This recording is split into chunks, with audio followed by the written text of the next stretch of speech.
Hello प्यारे बच्चों और दोस्तों, मैं सर्वेश कुमार दीक्षित आप सभी का स्वागत करता हूं हम दोनों की प्यारी सी सीरीज जिसका नाम है द्रोणा 3.0। देखो यार, थर्मोडायनेमिक्स का लेक्चर नंबर 1 हो चुका है। उसमें मैंने आपको बताया सिस्टम क्या है, सराउंडिंग क्या है, ठीक है, और उससे जितनी भी टर्मोलॉजी थी, state function, path function, intensive, extensive, ये सब, हीट, वर्क, इन सब की डिफिनीशन लेक्चर नंबर 1 में बताई। लेक्चर नंबर 2 में मैंने बताया इंटरनल एनर्जी क्या है, फर्स्ट लॉ ऑफ थर्मोडायनेमिक्स क्या है, इंथैल्पी क्या है, उससे रिलेटेड सारे क्वेश्चन वो सब मैंने लेक्चर नंबर 2 में कराया। लेक्चर नंबर 3 आज है। इसमें मैं आपको बताऊंगा work in different process, heat capacity क्या है, ठीक है, ये सारा डिटेल दूंगा और पूरा वर्क पढ़ाऊंगा, और हो सका तो एंट्रोपी भी पढ़ाया जाएगा। तो चलो क्लास को स्टार्ट करते हैं। कुछ समस्याओं की वजह से बच्चों ये जो लेक्चर है ये आपको रिकॉर्डेड लेक्चर दिया जा रहा है, ठीक है। तो ये रिकॉर्डेड लेक्चर होगा, इसको आप बहुत अच्छे से देखें और खूब अच्छे से एंजॉय करते हुए पढ़ाई करें, ठीक है। पूरा थर्मोडायनेमिक्स हम लोग बेस्ट तरीके से कंप्लीट करेंगे, जैसे आप पूरे में पूरे नंबर नीट के पेपर में ला सकें। तो चलो क्लास को स्टार्ट करते हैं, ध्यान दीजिएगा। देखो यार बच्चों, लास्ट क्लास में जो पढ़ाया था उसके आगे की बात करते हैं। तो हमारी हेडिंग है हीट कैपेसिटी। तो क्या कोई बच्चा बता सकता है कि हीट कैपेसिटी क्या होती है? हीट कैपेसिटी क्या होती है बताओ। आप में से कोई ऐसा है जो इसके बारे में डिटेल दे सकता है कि सर हीट कैपेसिटी ये चीज होती है? कोई है जो बता सकता हो कि हीट कैपेसिटी ये है? बताइए कि हीट कैपेसिटी ये चीज है। देखो यार बच्चों, अब मैं आपको एक बताता हूं कि हीट कैपेसिटी है क्या। आप गौर से मेरी बात को समझिएगा। किसी भी मैटर का 1 डिग्री सेंटीग्रेड टेम्परेचर बढ़ाना है, यदि किसी मैटर का 1 डिग्री सेंटीग्रेड टेम्परेचर बढ़ाना है, तो जो हीट तुम उसको देते हो उसी को कहते हैं heat capacity. 1 degree centigrade temperature बढ़ाने के लिए जो हीट आप प्रोवाइड करोगे वही बोली जाएगी हीट कैपेसिटी। मतलब आपके गाल का टेम्परेचर 18 डिग्री था, मैंने 1 घंटा मारा जिसमें मैंने 2 जूल वर्क किया, आपका टेम्परेचर 19 डिग्री हो गया। तो 1 डिग्री सेंटीग्रेड टेम्परेचर बढ़ाने के लिए कितना वर्क या हीट आया? 2 जूल। तो हीट कैपेसिटी कितनी हो गई? 2 जूल। तो जरा देखो, हीट कैपेसिटी क्या है? Total amount of heat, total amount of heat required to raise 1 degree centigrade या 1 केल्विन टेम्परेचर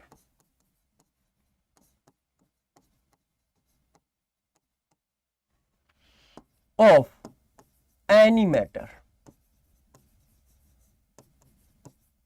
किसी मैटर का 1 डिग्री सेंटीग्रेड टेम्परेचर बढ़ाने के लिए जितना हीट देते हो उसको हीट कैपेसिटी कहते हैं। और ध्यान रखना, 1 डिग्री सेंटीग्रेड बढ़ाना है, इसका मतलब ये डिफरेंस है। और डिफरेंस चाहे सेंटीग्रेड में लिखो चाहे केल्विन में लिखो, उसकी वैल्यू सेम रहती है, उसकी वैल्यू सेम रहती है। क्लियर? तो ये डिफरेंस है। तो 1 डिग्री सेंटीग्रेड टेम्परेचर बढ़ाने में जो हीट दोगे उसको क्या बोलोगे? Heat capacity.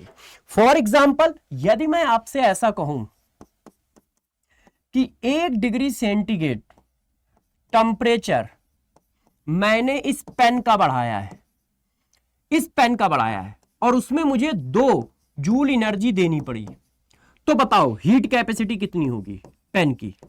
Heat capacity of pen कितना होगा? कितना होगा? 2 जूल होगा। हीट कैपेसिटी ऑफ पेन कितना होगा? 2 जूल होगा। 1 डिग्री सेंटीग्रेड टेम्परेचर बढ़ाने में जो हीट देते हो उसको हीट कैपेसिटी कहते हैं। अब इसकी खास बात देखो जरा, हीट कैपेसिटी की खास बात क्या है ये। तो आपको सारी खास बातें एक जगह पे लिखते हैं इंपॉर्टेंट कॉन्सेप्ट के फॉर्म में। तो चलो इसका सीएचडी देते हैं, इसका सीएचडी देते हैं। गौर से देखिए, सीएचडी किसका है? हीट कैपेसिटी का।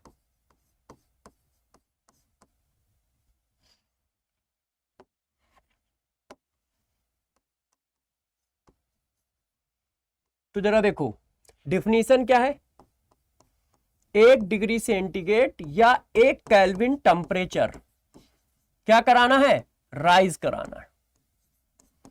उसमें आप जो भी हीट देते हो, रिक्वायर्ड हीट, जो भी हीट देते हो उसी को हीट कैपेसिटी बोला जाता है। रिक्वायर्ड हीट को ही क्या कह सकते हैं, उसी को हम हीट बोलते हैं, हीट कैपेसिटी। पहली बात हो गई, ये हो गई डिफिनीशन। अगला पॉइंट शॉर्टकट में है, जैसे आराम से आप सारे कॉन्सेप्ट को अच्छे से रिवाइज कर सके। अगला पॉइंट बच्चों देखो, इसको आप रिप्रेजेंट करते हो सी से, इसको रिप्रेजेंट किया जाता है किससे, सी से, ऐसा। ये कैसी है, एक एक्सटेंसिव प्रॉपर्टी है। ये क्या है, एक एक्सटेंसिव प्रॉपर्टी है। ये क्या है, एक पाथ फंक्शन है, पाथ पे डिपेंड करता है। ये एक्सटेंसिव प्रॉपर्टी है। यदि 1 डिग्री सेंटीग्रेड बढ़ाना है तो जितना ज्यादा मास होगा उतनी ज्यादा हीट लगेगी, और जितना कम मास होगा उतनी कम हीट लगेगी। इसका बेस्ट एग्जांपल है, घर में चाय बनाते हो या अभी सर्दियां स्टार्ट हो रही हैं, पानी गर्म करते हो, तो यार 1 गिलास पानी गर्म करने के लिए आपको कम हीट देनी पड़ेगी, कम गैस खर्च करनी पड़ेगी, और 1 बाल्टी पानी गर्म करने के लिए आपको ज्यादा हीट देनी पड़ेगी। और जबकि गर्म हम उतने ही टेम्परेचर तक कर रहे हैं। सपोज करो सर्दी का मौसम है, 9 डिग्री पे टेम्परेचर है, और हम उस पानी को गर्म करके ले जा रहे हैं 40 डिग्री सेंटीग्रेड पे, तो पानी तो 9 से 40 ही डिग्री जा रहा है, चेंज इन टेम्परेचर उतना ही है, मगर 1 गिलास के लिए अलग हीट दोगे और 1 बाल्टी के लिए अलग हीट दोगे। तो इसका मतलब ये मास पर डिपेंड कर रही है, और मास पर डिपेंड कर रही है तो ये क्या है, एक्सटेंसिव प्रॉपर्टी है। ठीक है, तो हीट कैपेसिटी जो होता है वो एक्सटेंसिव प्रॉपर्टी होता है, पाथ फंक्शन होता है। और डिफिनीशन क्या है मुन्ना, डिफिनीशन क्या है, 1 डिग्री सेंटीग्रेड टेम्परेचर बढ़ाने के लिए जो हीट देते हो उसी को हीट कैपेसिटी कहते हैं। डिफिनीशन समझ गए, 1 डिग्री सेंटीग्रेड टेम्परेचर बढ़ाने के लिए जो हीट देते हो उसी को हीट कैपेसिटी कहते हैं। अब बात आई फार्मूला क्या होगा, तो जरा बताना फार्मूला क्या होगा, गौर समझो। सपोज करो यदि सपोज करने को बोला जाए है तो रख दो, कोई दिक्कत नहीं है ना। सपोज करो कि dt डिग्री सेंटीग्रेड टेम्परेचर बढ़ाने के लिए, dt डिग्री सेंटीग्रेड टेम्परेचर बढ़ाने के लिए आपने Q हीट दी, तो 1 डिग्री के लिए कितना दोगे, Q अपॉन dt, dt बोल दो या डेल्टी बोल दो। तो 1 डिग्री सेंटीग्रेड टेम्परेचर बढ़ाने के लिए जो हीट देते हैं उसी को हीट कैपेसिटी कहते हैं। तो C इक्वल टू आ गया Q अपॉन डेल्टा टी या Q अपॉन dt। dt और डेल्टा टी क्या है, चेंज इन टेम्परेचर। तो फार्मूला क्या आ गया, तो देखो फार्मूला यहां पे क्या आ गया, तो इसका फार्मूला आ गया C equal to Q upon delta T, है ना। वेयर डेल्टा टी क्या है, तो आप सभी बच्चे जानते हैं डेल्टा टी इक्वल टू होगा T final minus T initial, final temperature minus initial temperature. अब इसकी यूनिट क्या होगी,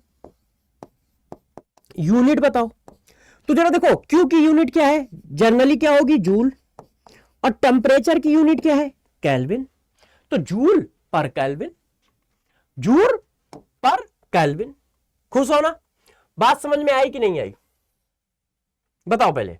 इतनी बात सबको समझ में आ गई, इतनी बात सबको समझ में आ गई कि नहीं, इतनी बात सबको समझ में आ गई, बच्चों ने कहा हाँ आ गई। अब देखो हीट कैपेसिटी को फर्दर क्लासिफाई कैसे किया गया, गौर से समझिएगा। हीट कैपेसिटी को फर्दर क्लासिफाई कैसे किया, हीट कैपेसिटी को बच्चों हम लोगों ने 2 पार्ट में डिवाइड कर दिया। देखो कैसे और किसके बेसिस पे, देखिएगा।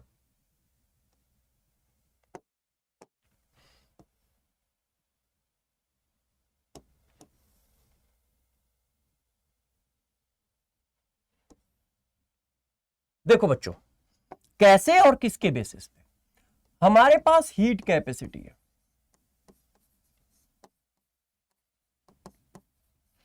रिप्रेजेंट कर रहे हैं सी से, फार्मूला है Q upon delta T. Clear? Clear. अब देखना, 1 डिग्री सेंटीग्रेड टेम्परेचर बढ़ाने के लिए जो हीट देते हो वो हीट कैपेसिटी। क्या तुमने बताया कि मैटर का मास कितना है? नहीं। तो जब मैटर का मास फिक्स कर देते हो तो उसके 2 तरह से क्लासिफिकेशन होता है। अब मैटर का मास या तो 1 ग्राम फिक्स कर दिया जाए या 1 मोल फिक्स कर दिया जाए। तो जब आप मैटर का मास 1 ग्राम फिक्स कर देते हो तो उसको नाम दे दिया जाता है specific heat capacity. Specific heat capacity, इसको बोलते हैं स्मॉल एस या C S. 1 degree centigrade temperature बढ़ाना है 1 ग्राम मैटर का। यहां पे मैटर का मास वेरिएबल था, चाहे जितना मास हो। 10 ग्राम मास का 1 डिग्री सेंटीग्रेड टेम्परेचर बढ़ाते हो तो भी जो हीट दी हीट कैपेसिटी है। 100 ग्राम मास का 1 डिग्री सेंटीग्रेड टेम्परेचर बढ़ाते हो तो भी जो हीट दी हीट कैपेसिटी है, क्योंकि मास यहां पे फिक्स नहीं है। जैसे ही मुन्ना आप मास फिक्स कर देते हो तो इसका क्लासिफिकेशन हो जाता है। अब मास कैसे कैसे फिक्स कर सकते हो? किसी बच्चे ने क्या किया, मास 1 ग्राम फिक्स कर दिया, तो अब डिफिनीशन क्या हो जाएगी? डिफिनीशन हो जाएगी total amount of heat required to raise 1 degree centigrade temperature for 1 gram matter. अब मैटर का मास फिक्स कर दिया है 1 ग्राम, तो 1 ग्राम मैटर का 1 डिग्री सेंटीग्रेड टेम्परेचर बढ़ाने में जो हीट दोगे वो स्पेसिफिक हीट कैपेसिटी बोला जाएगा। तो यार सिंपल सी बात है, m ग्राम का 1 डिग्री सेंटीग्रेड टेम्परेचर बढ़ाने के लिए कितनी हीट देते हैं? Q अपॉन डेल्टा टी, मतलब हीट कैपेसिटी। तो 1 ग्राम के लिए कितनी दोगे? 1 ग्राम मैटर का 1 डिग्री सेंटीग्रेड टेम्परेचर बढ़ाने के लिए कितनी दोगे? ऐसे आ गया। अब इसको क्या बोल दोगे? ये स्पेसिफिक हीट कैपेसिटी। इसको आप क्या बोल दोगे? Specific heat capacity. इसको हम बोल देंगे स्पेसिफिक हीट कैपेसिटी। तो बच्चों तो फार्मूला आ गया, अच्छे से देखो, Q equal to M S delta T. यार ये एस इधर आ गया, ये Q है इधर चला गया, तो Q equal to M S delta T. ये देखो Q equal to M S delta T. आ गया कि नहीं आ गया? अब क्या कौन होता है थोड़ा सा लिख देता हूं, जैसे आपको पढ़ते समय दिक्कत ना आए। तो हमारा फार्मूला आ गया Q equal to M S delta T, where Q क्या है? Heat required. M क्या है? मास ऑफ मैटर, जिस मैटर का आपने टेम्परेचर बढ़ाया है उसका मास। S क्या है? Specific heat capacity.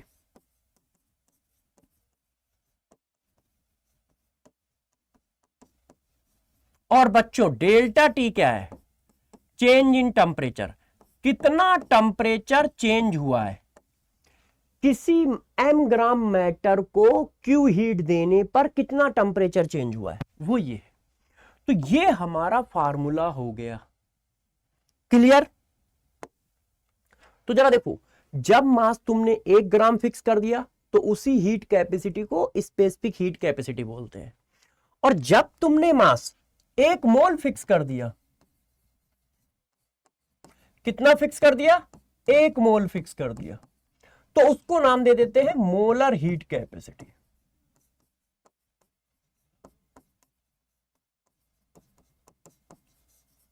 इसको रिप्रेजेंट करते हैं सीएम से।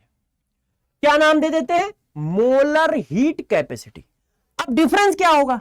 बस यार 1 ग्राम की जगह 1 मोल लिख दो, 1 ग्राम की जगह 1 मोल लिख दो। टोटल अमाउंट ऑफ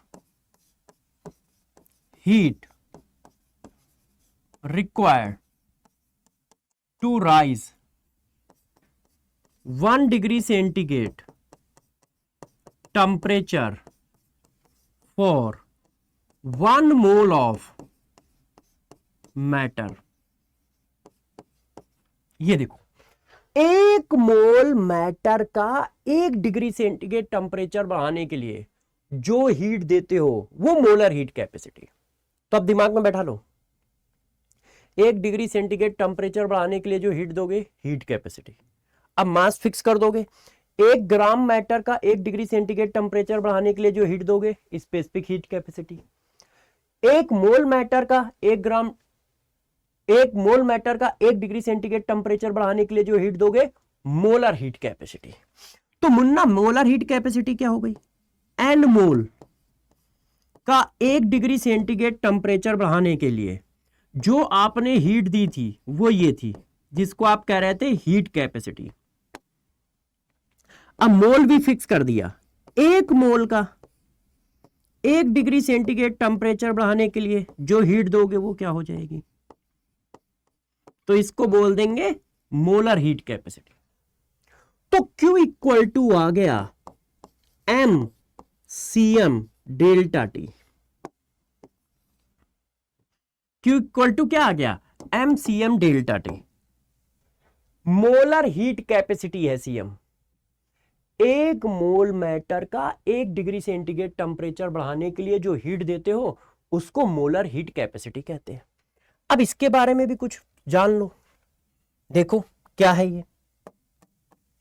तो ये आया Q equal to M C M delta T, where Q क्या है? हीट रिक्वायर्ड, जो हीट दी जाएगी। Cm क्या है? Molar heat capacity.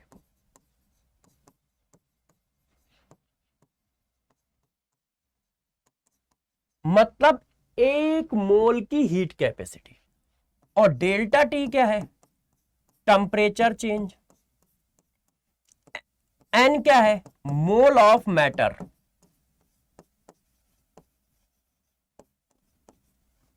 अब बच्चों जरा यूनिट आओ, एस की यूनिट क्या आएगी बताओ? फार्मूला ये है, एस इक्वल टू क्या होगा ये? तो ये तो हो गया जूल, ये होगा पर ग्राम, और ये हो गया केल्विन। तो जूल पर ग्राम पर केल्विन। अच्छा, इसकी यूनिट क्या होगी? मोलर हीट कैपेसिटी की। तो Q upon N into delta T. ये तो हो गया जूल, एन क्या हो गया? मोल, और ये क्या हो गया? केल्विन।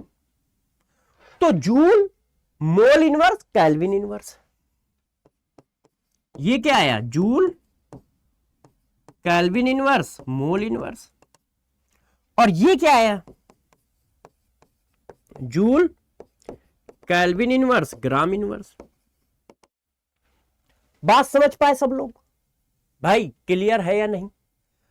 हीट कैपेसिटी क्या है, स्पेसिफिक हीट कैपेसिटी क्या है, मोलर हीट कैपेसिटी क्या है?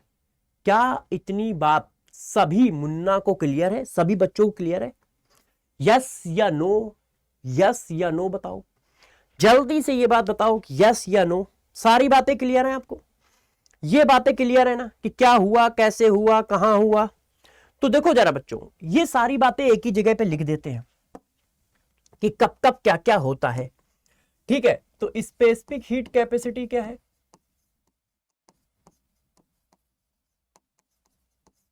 उसके बारे में जरा डिटेल देखो। वो क्या है? एस या सी एस। जब 1 ग्राम मैटर का 1 डिग्री सेंटीग्रेड टेम्परेचर राइज करते हो तो जो हीट देनी पड़ती है वो हमारी स्पेसिफिक हीट कैपेसिटी होता है, ऐसे। और उसका फार्मूला होता है Q equal to M S delta T, ऐसे। ठीक है, अब इसकी यूनिट क्या होगी? इसकी यूनिट क्या होगी? तो यूनिट अभी मैंने पीछे बताई, जूल केल्विन इनवर्स ग्राम इनवर्स। अब गौर से देखो, ये इंटेंसिव प्रॉपर्टी होगा, ये क्या होगा, इंटेंसिव प्रॉपर्टी होगा। किसी ने कहा क्यों, गौर सुनना, दो एक्सटेंसिव प्रॉपर्टी का रेशियो है, दो एक्सटेंसिव प्रॉपर्टी का रेशियो है हीट अपॉन मास, और दो एक्सटेंसिव प्रॉपर्टी का रेशियो है तो इंटेंसिव हो जाएगा। क्या हो जाएगा, इंटेंसिव। इसी वजह से ये स्टेट फंक्शन हो जाएगा। क्लियर, इतनी बात क्लियर है? बच्चों ने कहा हाँ सर क्लियर है। अब मैंने कहा इसके बाद आता है मोलर हीट कैपेसिटी।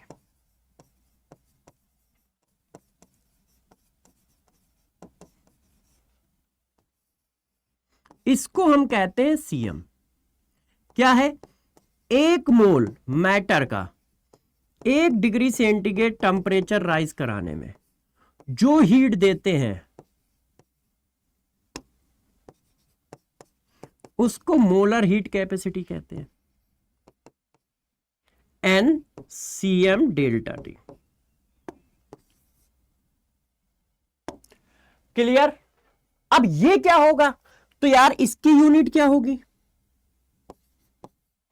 तो फार्मूले से देख लो, joule, kelvin inverse, mole inverse. दूसरी बात, ये कैसा होगा, तो ये भी इंटेंसिव प्रॉपर्टी होगा। क्यों? क्योंकि आप सभी बच्चे जानते हैं कि दो एक्सटेंसिव प्रॉपर्टी का रेशियो है। हीट क्या है, एक्सटेंसिव, मोल क्या है, एक्सटेंसिव। तो दो एक्सटेंसिव प्रॉपर्टी का रेशियो क्या होगा, इंटेंसिव होगा। इसलिए क्या आएगा, ये आएगा।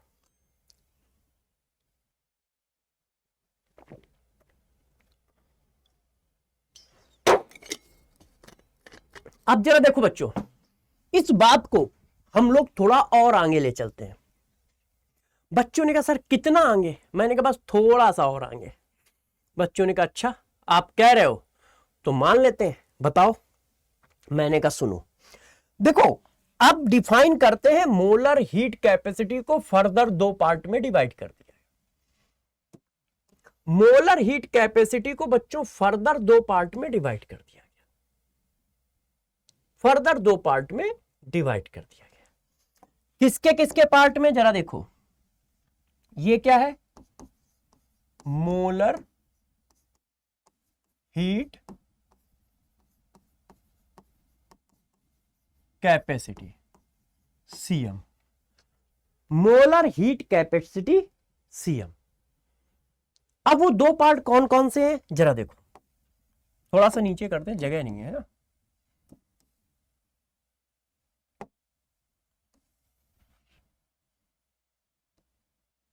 सॉरी,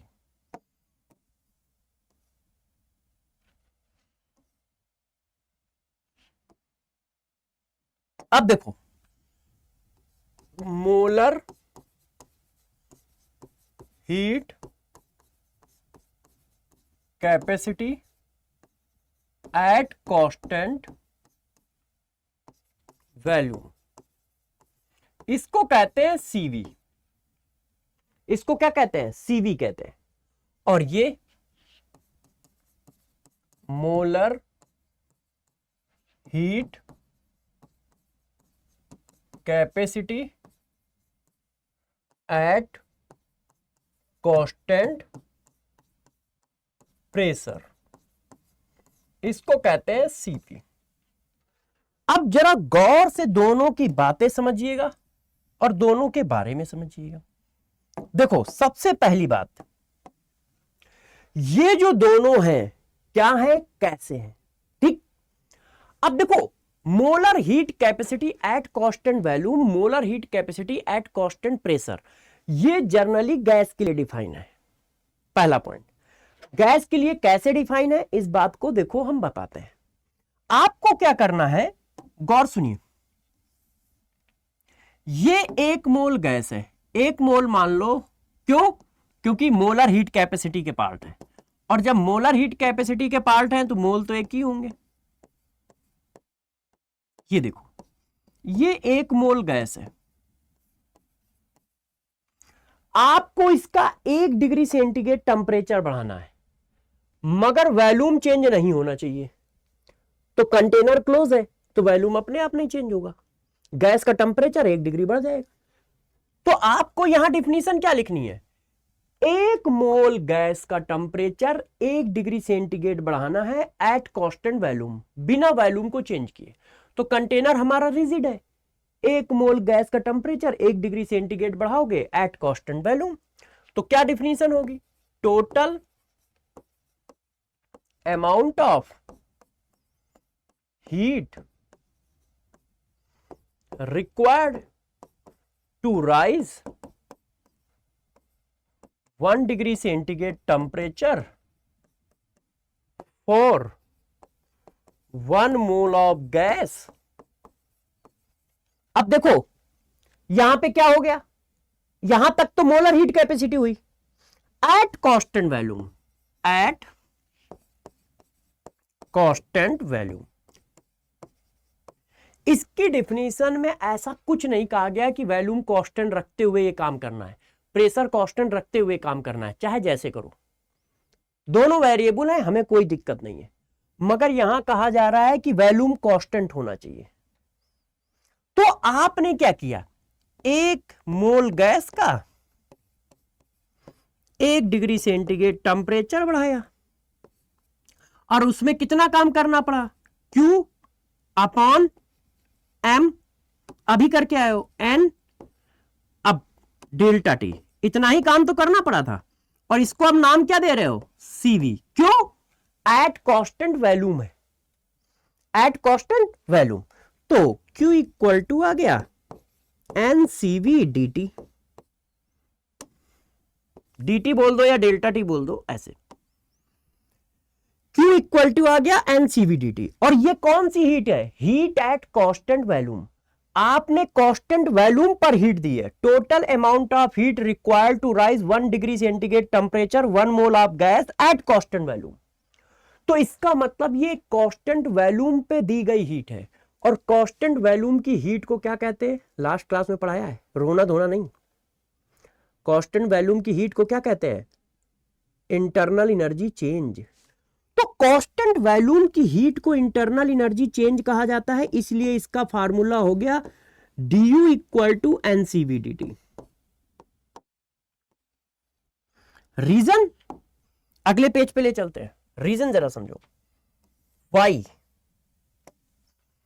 रीजन ये है कि heat at constant volume is known as internal energy change.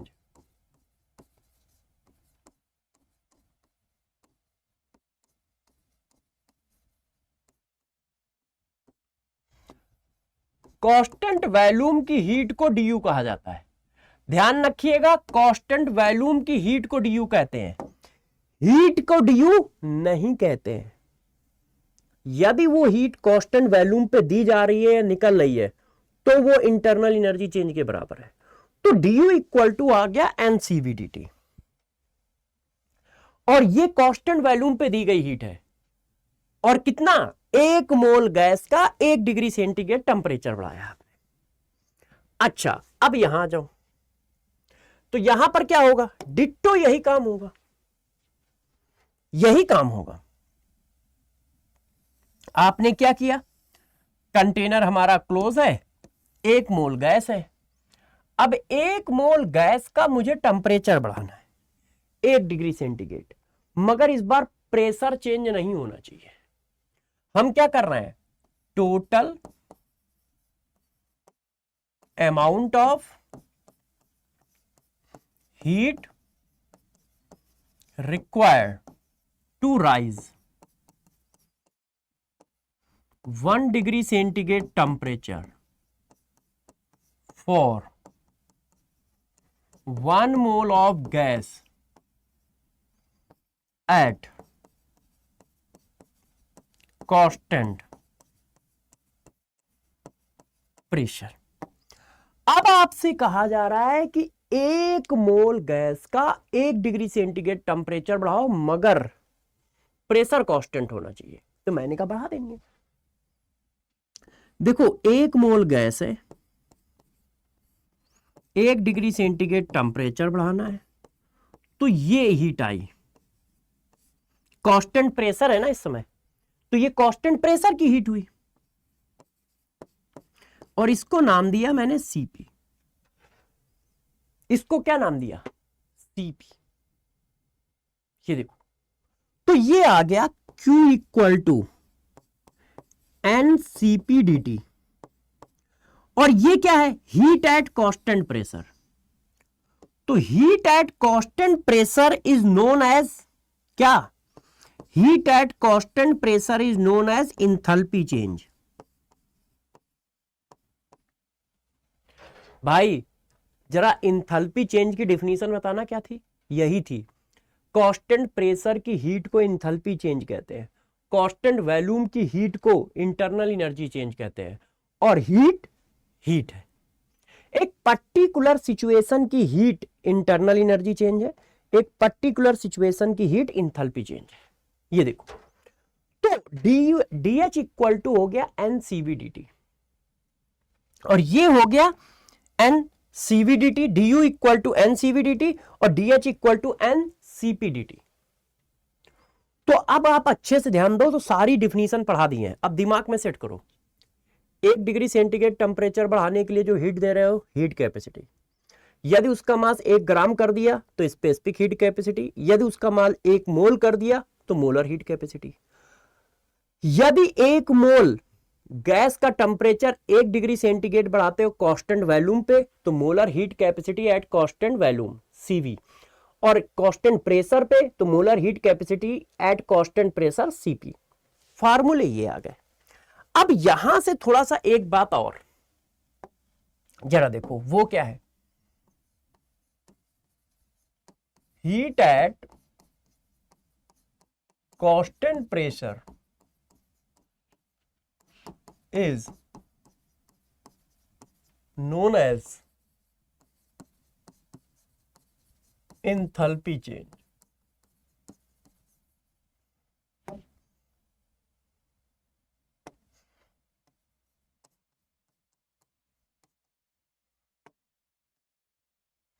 अब जरा एक और बात जो मैं यहां आपसे करना चाहता हूं, वो क्या है?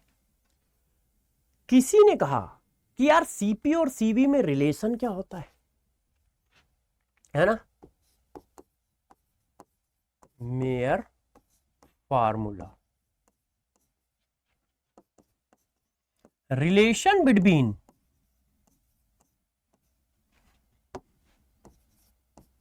CP and CV.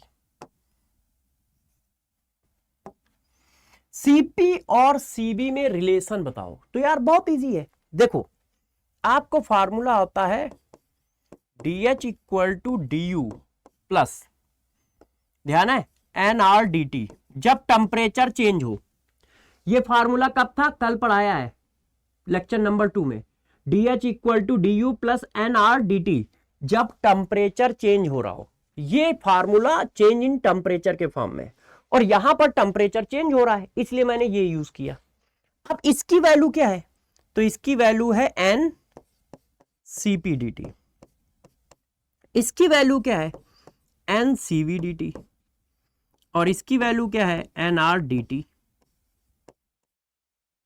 D T D T D T, N N N. तो सीपी इक्वल टू आ गया सीवी प्लस आर, या फिर इसको कह दो C P minus C V equal to R. इस फार्मूले को हम लोग मेयर फार्मूला बोलते हैं, C P minus C V equal to R. अब यहां पे 2-3 चीजें हैं जो बच्चों को समझनी पड़ेंगी। क्या क्या चीजें हैं जरा समझो, गौर समझिएगा। C P minus C B equal to R, C P equal to C V plus R. एक बात तो ये आ रही है कि यार ये जो फार्मूला है किसके लिए वैलिड है? क्या सभी के लिए वैलिड है?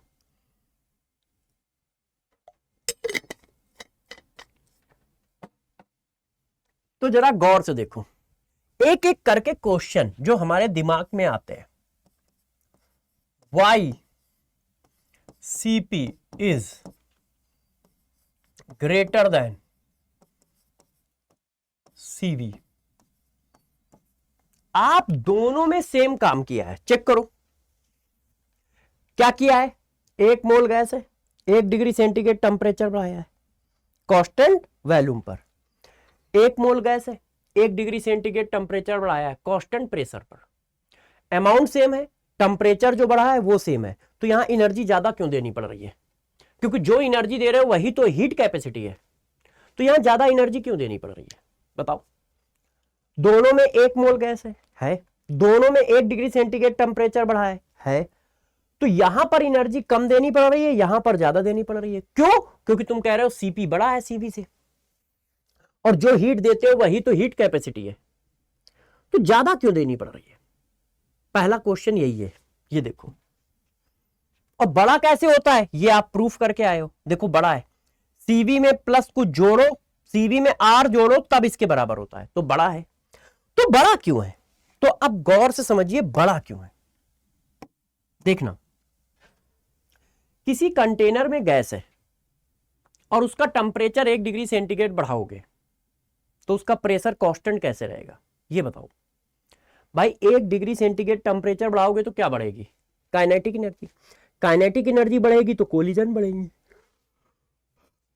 और जब कोलिजन बढ़ेंगी तो प्रेशर बढ़ जाएगा। बताओ भाई, तुम टेम्परेचर बढ़ाओगे गैस का तो प्रेशर कांस्टेंट रह ही नहीं सकता है। टेम्परेचर बढ़ाने पे वॉल्यूम कांस्टेंट रह सकता है। देखो ये गैस है, इसको हीट कर दो तो volume of gas volume of container के बराबर है, तो इसके बराबर है, बात खत्म हो गई।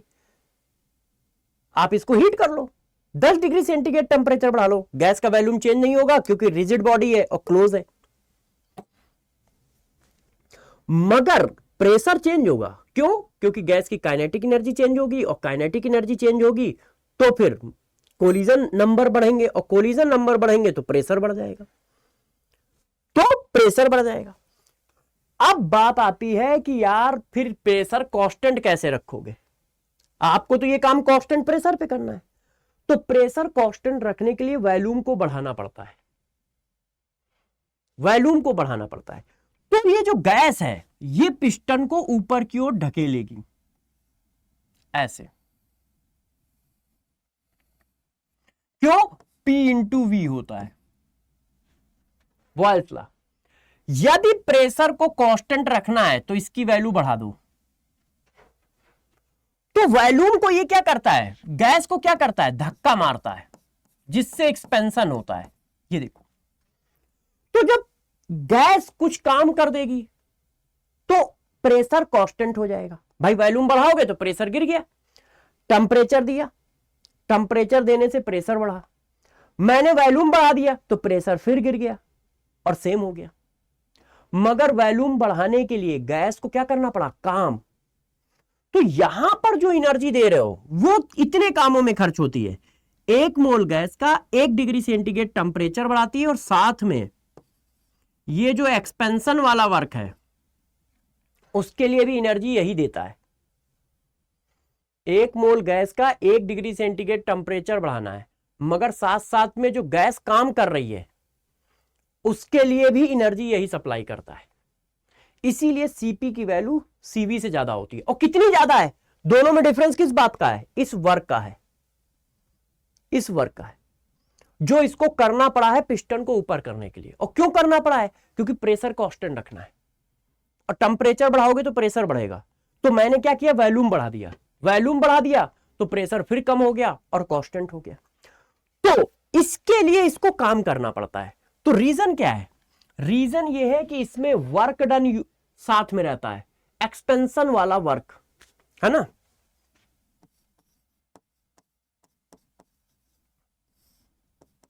रीजन क्या है जरा देखो, work done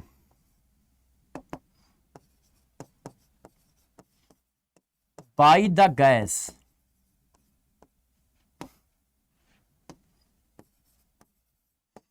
at work done by the gas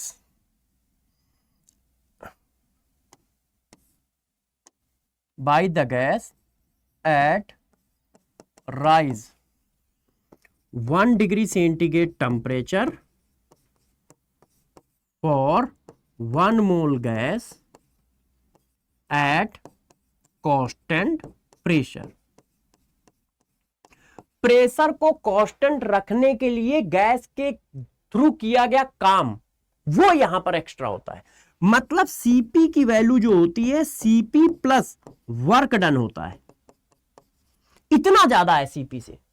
CV जो है इतना ज्यादा है सीपी से। और कंपेयर करो तो कंपेयर करने से पता चल रहा है कि यार ये जो आर है वो इस एक्सपेंशन वाले वर्क की वैल्यू है।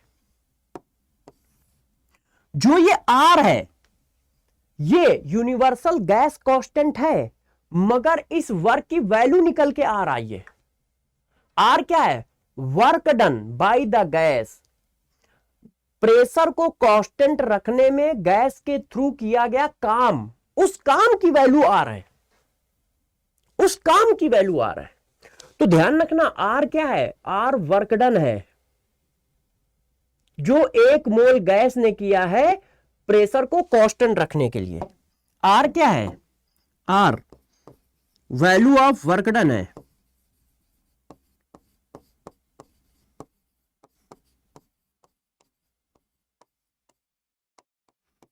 जो प्रेशर कांस्टेंट करने के लिए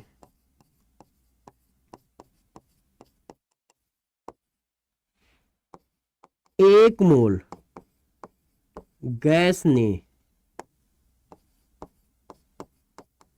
किया है।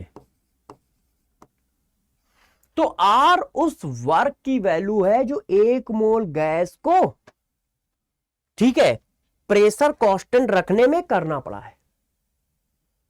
तो ये 1 मोल के लिए इक्वेशन होती है। C P minus C V equal to R जो है वो 1 मोल की इक्वेशन है। यदि n मोल की इक्वेशन लिखोगे तो देखो जरा n मोल की इक्वेशन कैसे लिखी जाएगी, गौर से समझे। n C P minus N C V minus N R for n mole of gas.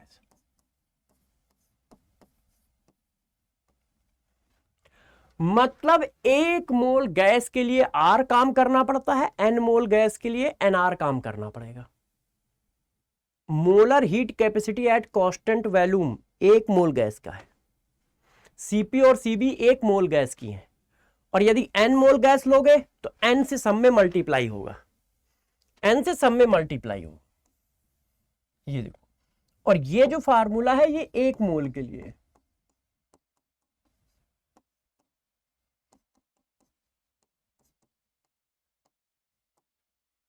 ये 1 मोल गैस के लिए। क्लियर? तो ये बात पता चल गई सीपी बड़ा क्यों है सीवी से। ये बात पता चल गई कि 2 मोल के लिए फार्मूला पूछा जाएगा तो कैसे लिखोगे। इतनी बात क्लियर है। अच्छा, अब एक और नोट जो आपको ध्यान रखना है।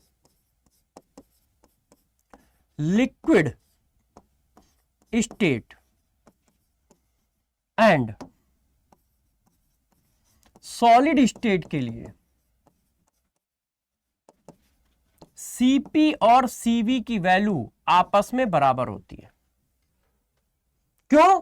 क्योंकि 1 डिग्री सेंटीग्रेड टेम्परेचर बढ़ाने से लिक्विड और सॉलिड के प्रेशर में कोई चेंज आता ही नहीं है। तो हमें प्रेशर कांस्टेंट रखने के लिए वर्क करने की जरूरत ही नहीं पड़ती है, क्योंकि प्रेशर ऑलमोस्ट कांस्टेंट होता है। गैस की काइनेटिक एनर्जी बहुत ज्यादा होती है, तो 1 डिग्री सेंटीग्रेड टेम्परेचर बढ़ाने पर प्रेशर में बड़ा चेंज आता है। इसलिए प्रेशर कांस्टेंट रखने के लिए हमें उसको एक्सपेंड करना पड़ता है, वॉल्यूम बढ़ाना पड़ता है, क्योंकि वॉल्यूम बढ़ाओगे तो प्रेशर कांस्टेंट कम हो जाएगा ड्यू टू बॉयल्स लॉ। मगर लिक्विड और सॉलिड के केस में 1 डिग्री सेंटीग्रेड टेम्परेचर बढ़ाने पे वॉल्यूम में चेंज निग्लेजिबल, प्रेशर में चेंज निग्लेजिबल आता है। तो जब प्रेशर में चेंज ही नहीं आ रहा है तो ऑटोमेटिक कांस्टेंट है, तो हमें गैस को एक्सपेंड भी नहीं करना पड़ेगा। और जब गैस को एक्सपेंड नहीं करना है तो फिर दोनों की वैल्यू बराबर आएगी। क्यों? क्योंकि यहां पर एक्सपेंशन नहीं करना पड़ता है। तो लिक्विड और सॉलिड के लिए सीपी और सीवी बराबर होते हैं। ये गैस के लिए होता है सिर्फ कि सीपी बड़ा है सीवी से, सीपी बड़ा है सीवी से। ये किसके लिए है? सिर्फ गैस के लिए। क्लियर? क्लियर? कर लोगे? कर लोगे। अब बच्चे कह रहे हैं कि सर मैं एक क्वेश्चन बताना चाहता हूं, तो मैंने कहा चलो बताओ। देखो ये क्वेश्चन है, at constant volume 4 mole of ideal gas, N की वैल्यू कितनी है बच्चों? 4, when heated 300 to 500 kelvin, initial temperature, final temperature, changes it internal energy by इतना, du की वैल्यू दी है। The molar heat capacity at constant volume, molar heat capacity at constant volume, ये एक्चुअल में 2022 मेंस का क्वेश्चन है, मगर आपके पेपर में भी आ सकता है। सिंपल है। अब देखो सीवी पूछ रहा है, तो इसका फार्मूला क्या होता है? du equal to N CV D T. तो ये क्या हुआ? इसकी वैल्यू कितनी है? 5000 जूल। यूनिट एंड डायमेंशन का ध्यान रखना। मोल कितने हैं? 4। इसकी वैल्यू निकालनी है। Temperature final, final temperature minus initial temperature, तो ये आ गया 5000, ये आ गया 4, ये आ गया 200, ये आ गया सीवी। ठीक है, अब 2 से काटोगे 25, तो सीवी की वैल्यू आ गई 25 डिवाइडेड बाय ये, तो 625। यूनिट क्या है? Joule, mole inverse, kelvin inverse, unit आई है। तो अप्रोक्सीमेशन यदि इंटीजर में है तो लगभग 6, नहीं तो ये आंसर आ गया। क्या आ गया? आंसर। अब जरा देखो यार एक और क्वेश्चन इसी से रिलेटेड। इस क्वेश्चन को भी सभी बच्चे आराम से सावधानी पूर्वक करें। करो। For 1 mole n equal to 1 of ideal gas, which of the following statement is true? Gas ideal है, ये बहुत बड़ी बात होती है, ध्यान रखना। फॉर 1 मोल, ठीक है, which of the following statement is true? U and H is depend only on temperature, ये ट्रू है। क्यों? मैंने लास्ट क्लास में लेक्चर नंबर 2 में चिल्ला चिल्ला के बात बताई है कि इंटरनल एनर्जी और इंथैल्पी सिर्फ टेम्परेचर का फंक्शन होते हैं आइडियल गैस के केस में। आइडियल गैस है तो सिर्फ टेम्परेचर का फंक्शन होते हैं। Compressibility factor is not equal to 0। जब गैस आइडियल है तो आइडियल गैस का तो कंप्रेसिबिलिटी फैक्टर क्या होता है? 1 होता है। आइडियल गैस का तो कंप्रेसिबिलिटी फैक्टर 1 होता है। Cp minus C V equal to R, true है। 1 मोल गैस है, 1 मोल के लिए लिखा होता है। du equal to C V D T for any process, सही है। du equal to C V D T होता है एनी प्रोसेस, और n इक्वल टू क्या डाल दिया इसने? 1 डाल दिया। 1 मोल गैस है ना, तो 1 मोल गैस है तो n की वैल्यू 1 हो गई, तो ट्रू। तो कौन कौन सा ट्रू है? पहला, तीसरा और चौथा। पहला, तीसरा, चौथा। खतरनाक क्वेश्चन है। जब भी ये आएगा पेपर में टफ क्वेश्चनों में से एक होगा, अच्छे खासे टफ क्वेश्चनों में से एक होगा। आपके में आते हैं कि इनमें से कितने स्टेटमेंट सही हैं, तो ऐसा ही क्वेश्चन है, इनमें से कितने स्टेटमेंट सही हैं, है ना? तो देखो बात समझ पाए भाई। इंटरनल एनर्जी चेंज और इंथैल्पी चेंज सिर्फ टेम्परेचर का फंक्शन होते हैं आइडियल गैस में, ये मैंने हजारों बार बोला है। लेक्चर नंबर 2 में देखो। कंप्रेसिबिलिटी फैक्टर कि आइडियल गैस के लिए वैल्यू 1 होती है। Cp minus C V equal to R होता है। du equal to C V dt होता है। चलो अब हम बात करते हैं नेक्स्ट हेडिंग की। देखो डिग्री ऑफ फ्रीडम, ये क्या होता है, डिग्री ऑफ फ्रीडम क्या होता है, कैसे करना है, इस बात को बता देते हैं। नीट में डिग्री ऑफ फ्रीडम का रोल ना के बराबर है। नीट में डिग्री ऑफ फ्रीडम का रोल ना के बराबर है। रेयर कोई क्वेश्चन ऐसा आपके सामने आ सकता है जिसमें डिग्री ऑफ फ्रीडम यूज हो रहा हो। केमिस्ट्री में, फिजिक्स में आते हैं, केमिस्ट्री में डिग्री ऑफ फ्रीडम यूज होने वाला क्वेश्चन ना के बराबर है, नहीं आते हैं, मगर आ भी सकता है, इसलिए मैंने पढ़ाया है। तो डिग्री ऑफ फ्रीडम का मतलब होता है कोई भी मॉलिक्यूल कितनी डायरेक्शन में कितने तरह से मोशन कर सकता है, कोई भी मॉलिक्यूल कितनी डायरेक्शन में कितने तरह से मोशन कर सकता है। तो देखो यार, डायरेक्शन हमारे पास क्या होती है, एक्स वाई जेड। अब इनसे कितने तरह का मोशन बनेगा, तो इनसे 3 तरह का मोशन बन सकता है, या तो 1D मोशन होगा, या 2D मोशन होगा, या 3D मोशन होगा। मतलब या तो वो एक्स एक्सेस के अलोंग होगा, वाई एक्सेस के अलोंग होगा, जेड एक्सेस के अलोंग होगा, या किसी प्लेन पे चल रहा होगा। किसी प्लेन पे चलना क्या है, 2D मोशन है, या वो 3 डायमेंशनल होगा, स्पेस पे चल रहा होगा, ऐसे। तो डायरेक्शन इतनी, अब मोशन कितने तरह के, तो देखो मोशन उसके पास 3 होते हैं। एक होता है ट्रांसलेशनल मोशन,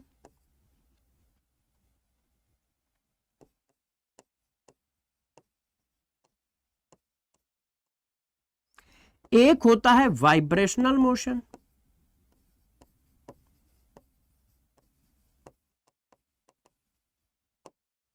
और एक होता है कैसा, translational, vibrational and rotational motion.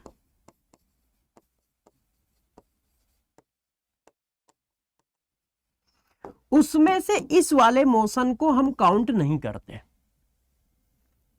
तो अब गौर से सुनते जाइएगा, अपने काम की बातें बता रहे हैं बस। क्या डिग्री ऑफ फ्रीडम का मतलब है कोई भी मॉलिक्यूल कितनी डायरेक्शन में कितने तरह के मोशन कर सकता है, कोई भी मॉलिक्यूल कितनी डायरेक्शन में कितने तरह के मोशन कर सकता है। ठीक है, डायरेक्शन हमारे पास एक्स वाई जेड से आती है, मोशन हमारे पास ये है। अब इसके बाद जरा देखो, गौर समझिए, each degree of freedom associate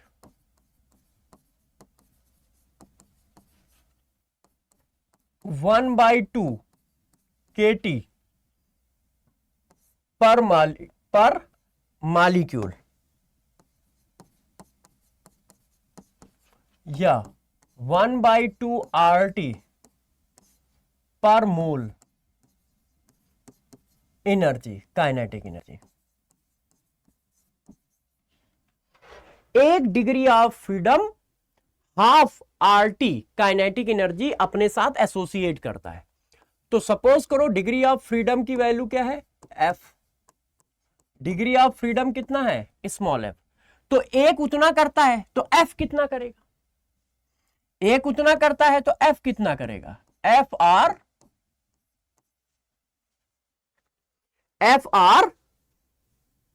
T divided by 2। तो अब जरा देखो यार, CV इक्वल टू होता है FR बाई 2। तो CP इक्वल टू क्या होगा, CV प्लस R। तो CV की वैल्यू ये है, तो इसको कॉमन ले लो, तो ये आ गया F plus 2 divided by 2R। तो CV इक्वल टू होता है FR बाई 2। F क्या है, डिग्री ऑफ फ्रीडम। तो CP इक्वल टू होगा F plus 2 divided by 2R। फिर इसमें एक होता है गामा, इसको बोलते हैं पॉइसन रेशियो।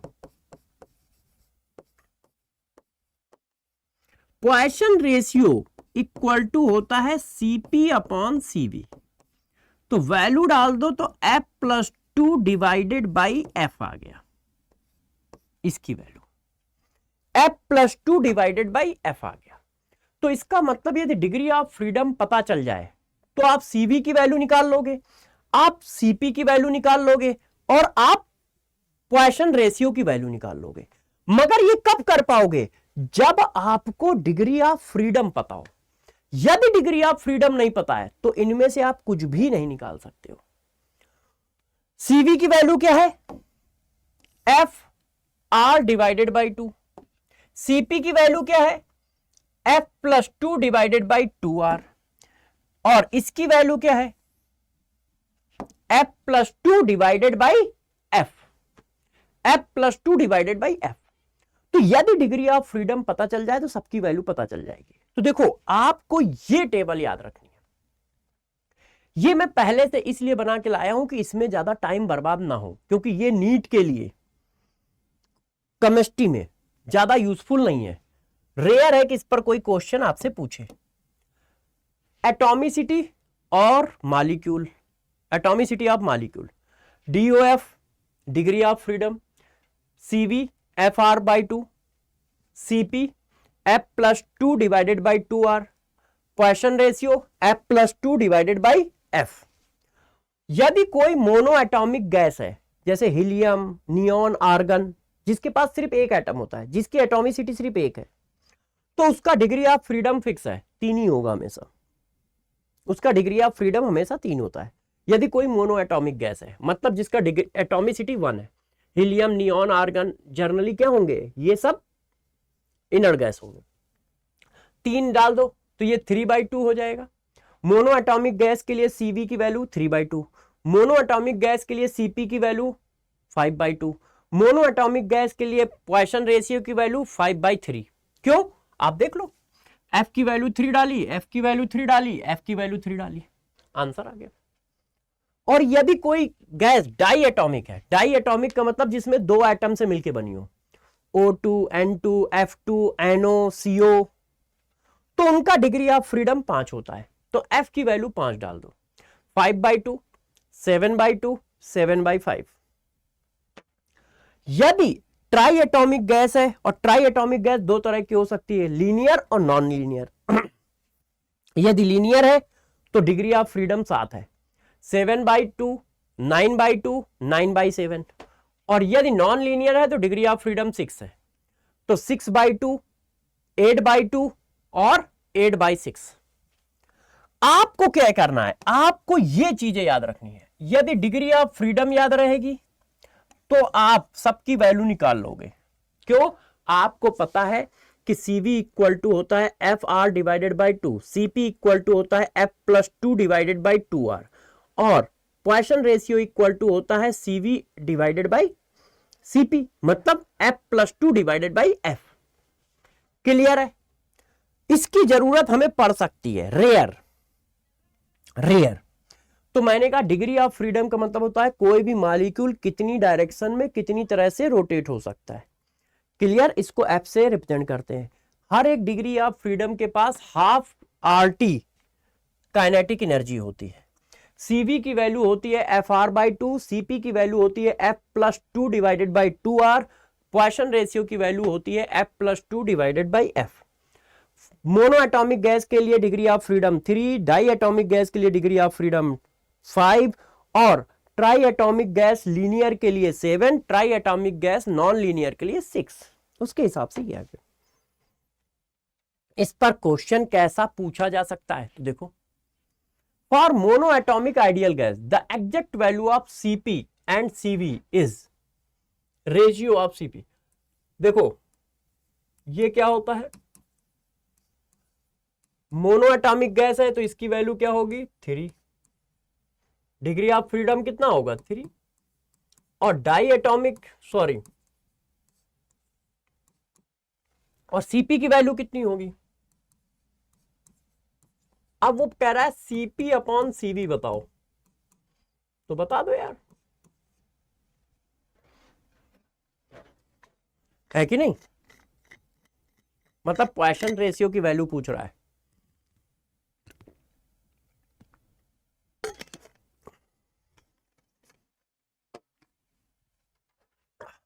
आंसर आ गया, आंसर आ गया। अब जरा देखो यार बच्चों, अब बात करते हैं डिफरेंट प्रोसेस में वर्क डन कैसे निकाला जाता है। इस चीज को आप बहुत अच्छे से समझेंगे और बहुत इजी है, आराम से समझ जाएंगे। तो जरा देखो, सबसे पहले हम किस चीज की बात करते हैं? Work done in isothermal process. Isothermal process क्या होता है? आइसोथर्मल प्रोसेस का मतलब होता है कि टेंपरेचर कांस्टेंट है। इसका मतलब यार मेरे दोस्त T इक्वल टू कांस्टेंट है, और यदि T इक्वल टू कांस्टेंट है तो dt इक्वल टू 0 है। क्लियर? अब किसी भी प्रोसेस को करने के दो तरीके होते हैं, एक रिवर्सिबल तरीका, एक इरिवर्सिबल तरीका। तो आइसोथर्मल इरिवर्सिबल प्रोसेस और आइसोथर्मल रिवर्सिबल प्रोसेस, दोनों की डिटेल एक एक करके मैं देता जा रहा हूं। ठीक है, तो दोनों का एक साथ देखो। मैंने यहां पर भी क्या किया है, एक्सपेंशन सपोज किया है, और यहां पर भी मैंने एक्सपेंशन लिया है।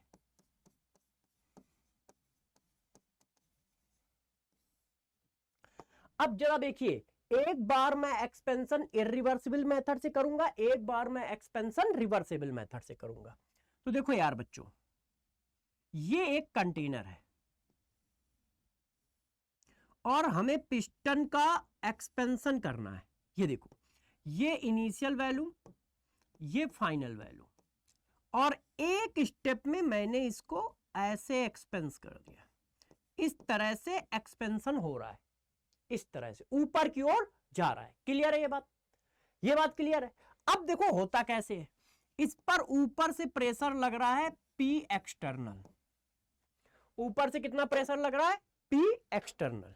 अब जरा देखिए ध्यान से, तो वर्क इक्वल टू होता है माइनस P एक्सटर्नल dV।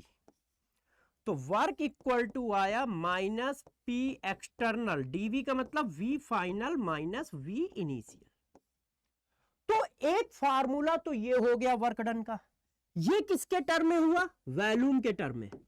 यदि आपको एक्सटर्नल प्रेशर दिया है और वॉल्यूम का चेंज दिया है तो आप ये फार्मूला लगा लोगे। अच्छा, आपको यह भी पता है कि इरिवर्सिबल प्रोसेस का P एक्सटर्नल क्या होता है? कांस्टेंट होता है।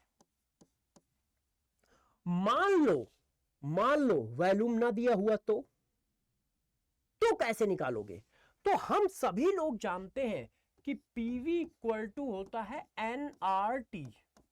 तो V की जगह पे डाल सकते हो nRT बाई P। अब गौर से समझना, जब पिस्टन ऊपर जाएगा तो क्या गैस के मोल चेंज होंगे? नहीं। क्यों? क्योंकि यार रिएक्शन थोड़ी हो रही है, सिर्फ गैस एक्सपेंड हो रही है, तो मोल कांस्टेंट। आइसोथर्मल प्रोसेस है, टेंपरेचर कांस्टेंट, R वैसे ही कांस्टेंट है, तो यहां पर क्या लिखोगे? nRT P final. यहां पर क्या लिखोगे? nRT P initial.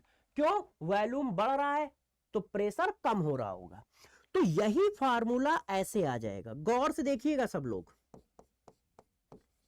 nRT मैंने कॉमन ले लिया, 1 upon P final minus 1 upon P initial, ये फार्मूला हो जाएगा। चेक करो, ये क्या है?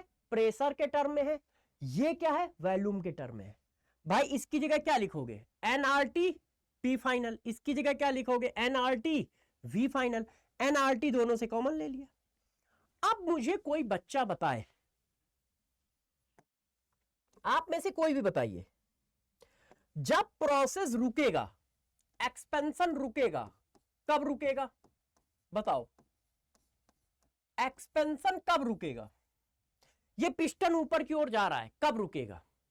जब गैस का प्रेशर और एक्सटर्नल प्रेशर बराबर हो जाएगा।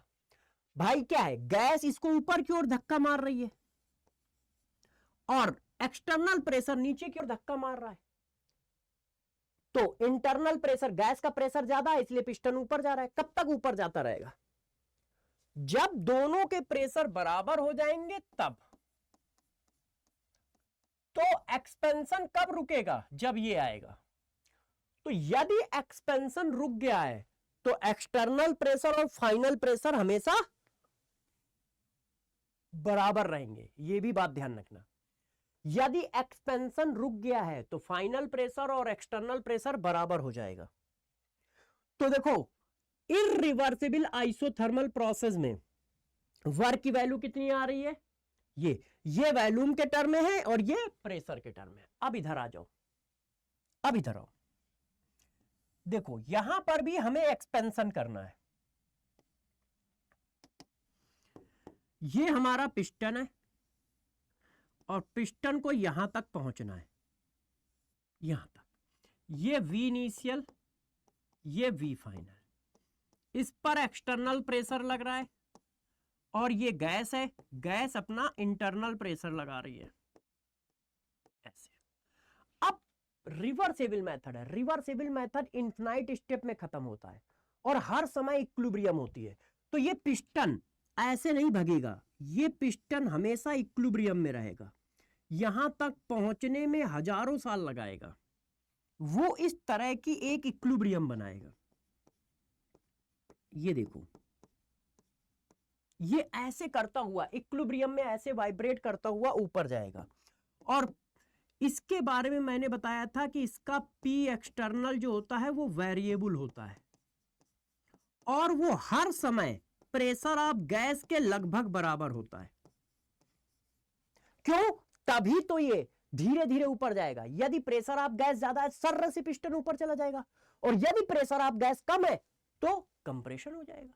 दोनों आपस में बराबर होंगे तो ऐसे वाइब्रेट करता हुआ करता हुआ करता हुआ जाएगा।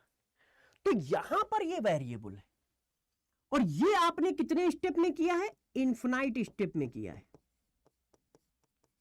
क्यों? क्योंकि रिवर्सेबल प्रोसेस इनफिनाइट स्टेप में खत्म होता है। इसका मतलब बहुत छोटा छोटा छोटा छोटा वर्क मिला होगा। W1, W2, W3, W4, W5, एक स्टेप चले, यहां से वहां तक जाना है, एक स्टेप चले, रुक गए, W1, W2, W3, ऐसे करते करते बहुत सारे W आएंगे ना।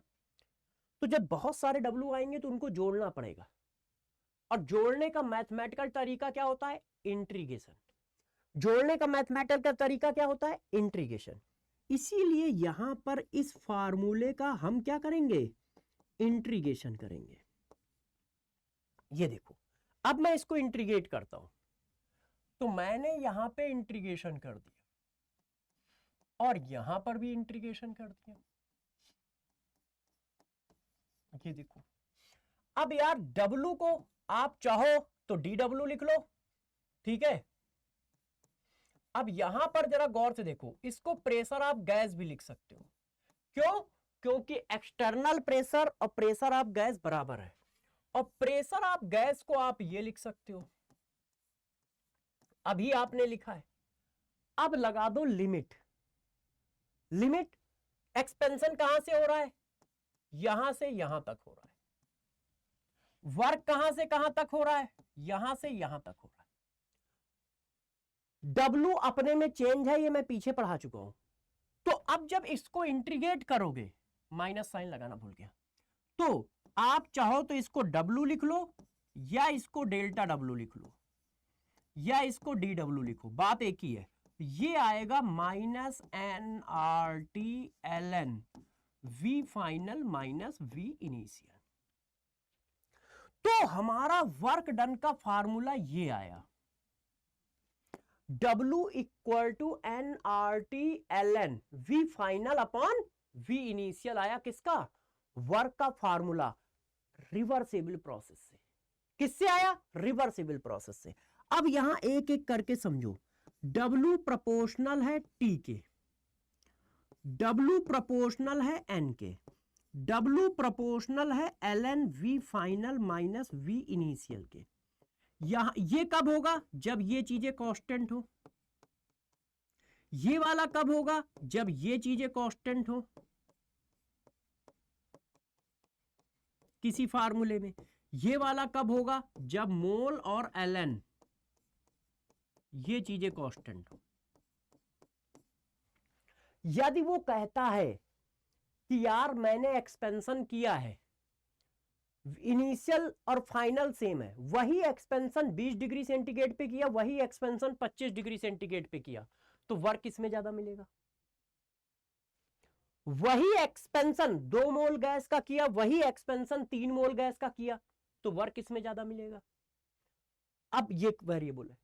टेम्परेचर मोल फिक्स है। अभी मैंने 20 लीटर का वेरिएशन लिया, फिर एक्सपेंशन 40 लीटर का किया, इनिशियल फिक्स है, तो किस में वर्क ज्यादा करना पड़ेगा। तो ये देखो वर्क के मैंने कुछ रिलेशन लिखे, एक एक को वेरिएबल करके, एक एक को कांस्टेंट करके। क्या ये बात समझ पा रहे हो? W किसके प्रोपोर्शनल है? N के। W किसके प्रोपोर्शनल है? T के। W किसके प्रोपोर्शनल है? ln V final upon V initial के। है। अब इस चीज को मैं थोड़ा और आगे बढ़ाता हूं, देखना। इस फार्मूले को आप लॉग के फॉर्म में ऐसा लिख सकते हो, यदि लॉग के फॉर्म में करना चाहो तो। अच्छा, यदि बॉयल्स लॉ को हम फॉलो करें तो ये ऐसे होगा, तो इसका मतलब V final upon V initial की जगह आप ये लिख सकते हो। देखो ये इसके नीचे आ गया, ये इसके नीचे, तो एक और फार्मूला बन गया। ln के फॉर्म में लिख रहा हूं, ये देखो। अच्छा, हम सभी जानते हैं कि PV बराबर nRT होता है, तो इसका मतलब nRT की जगह PV लिखा जा सकता है। तो ये देखो nRT है, इसका मतलब आप ये भी फार्मूला लिख सकते हो।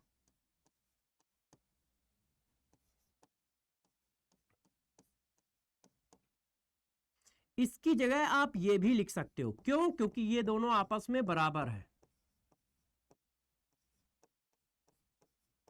ये देखो, तो ये भी फार्मूला लिखा जा सकता है और ये भी फार्मूला लिखा जा सकता है।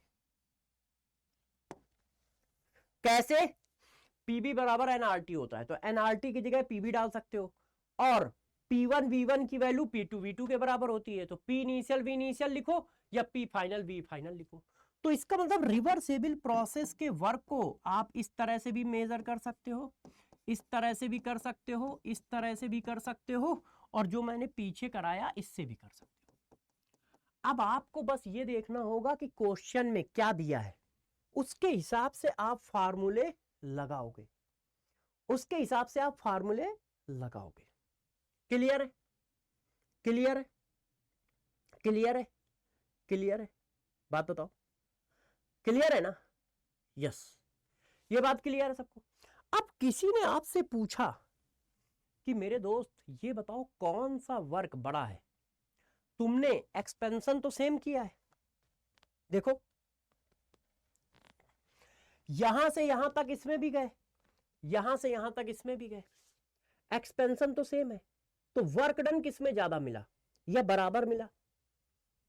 गए तो सेम है, मगर वर्क क्या है? पाथ फंक्शन है। वर्क क्या है? Path function. रास्ता अलग अलग है, ये एक स्टेप में हुआ है और ये हजार लाख स्टेप में हुआ है, इन्फिनाइट स्टेप में हुआ है।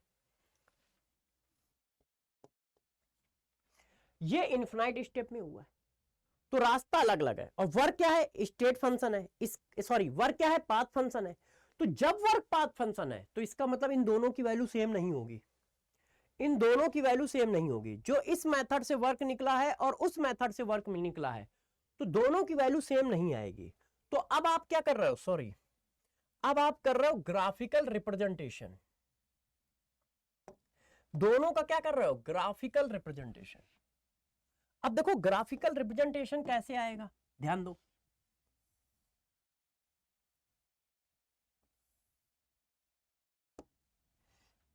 वर्क का बेसिक फार्मूला क्या है? यदि देखो तो आप जरा देखना, गौर समझना कि वर्क का बेसिक फार्मूला क्या है।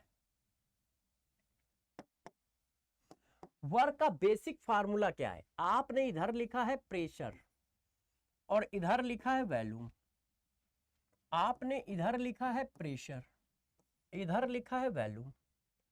अब ये P और V के बीच में ग्राफ है। गैस कैसी है? आइडियल है।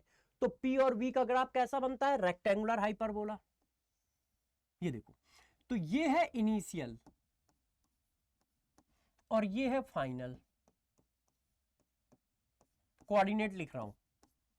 अब वर्क जो होता है वो बच्चों होता है एरिया अंडर द कर्व। भाई वर्क का फार्मूला क्या है? यदि आप अच्छे से देखो तो वर्क लिखा है P एक्सटर्नल इंटू dV। तो ये क्या है, ये y एक्सेस है, ये क्या है, ये x एक्सेस है, तो L इंटू वी एरिया ही तो हुआ। तो वर्क क्या होता है, एरिया अंडर द कर्व। तो अब आप बताओ प्रेशर कितना है, P एक्सटर्नल, और P एक्सटर्नल की वैल्यू ये है, P एक्सटर्नल की वैल्यू ये है। जब प्रोसेस स्टॉप होगा तो इंटरनल प्रेशर और एक्सटर्नल प्रेशर आपस में क्या होंगे, बराबर होंगे। जब प्रोसेस स्टॉप होगा तो बराबर होंगे। और V फाइनल की वैल्यू ये है और V इनिशियल की वैल्यू ये है। dV लिखा है ना, तो यही वैल्यू तो dV है। तो एरिया कितना बना, तो बच्चों एरिया ये बना, ये वाला पोर्शन एरिया बना। इसका मतलब वर्क डन इतना आया, इतना। अब यही काम हमने यहां पे किया, सॉरी बच्चों एक मिनट रुक जाओ, यही काम मैंने क्या किया, यहां पे किया, तब देखो कितना आया, जरा समझना।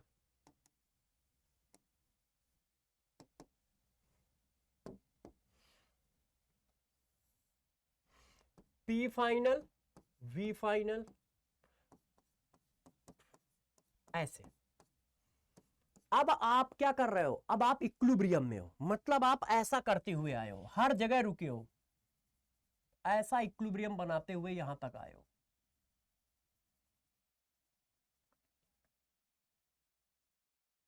हर पॉइंट पे इक्विलिब्रियम है, तो हर पॉइंट पे एरिया अंडर द कर्व आएगा। क्यों, क्योंकि अब हजारों लाखों वर्क जुड़ गए। तो जब आप हजारों लाखों वर्क जोड़ोगे तो ये आएगा, एरिया अंडर द कर्व ये आया, P इंटू वी की वैल्यू ये आई।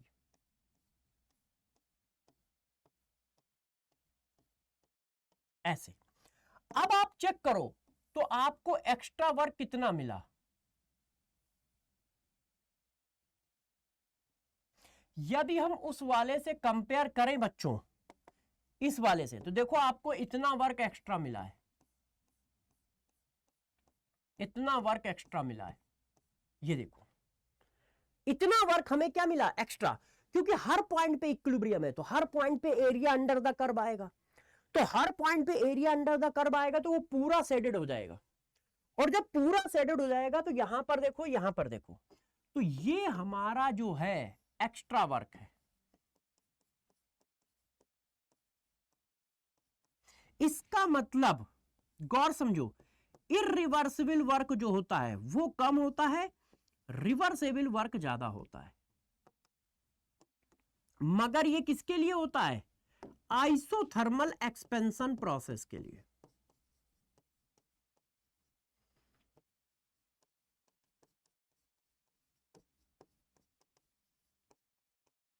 क्योंकि आप एक्सपेंशन कर रहे थे, आप क्या कर रहे थे, एक्सपेंशन।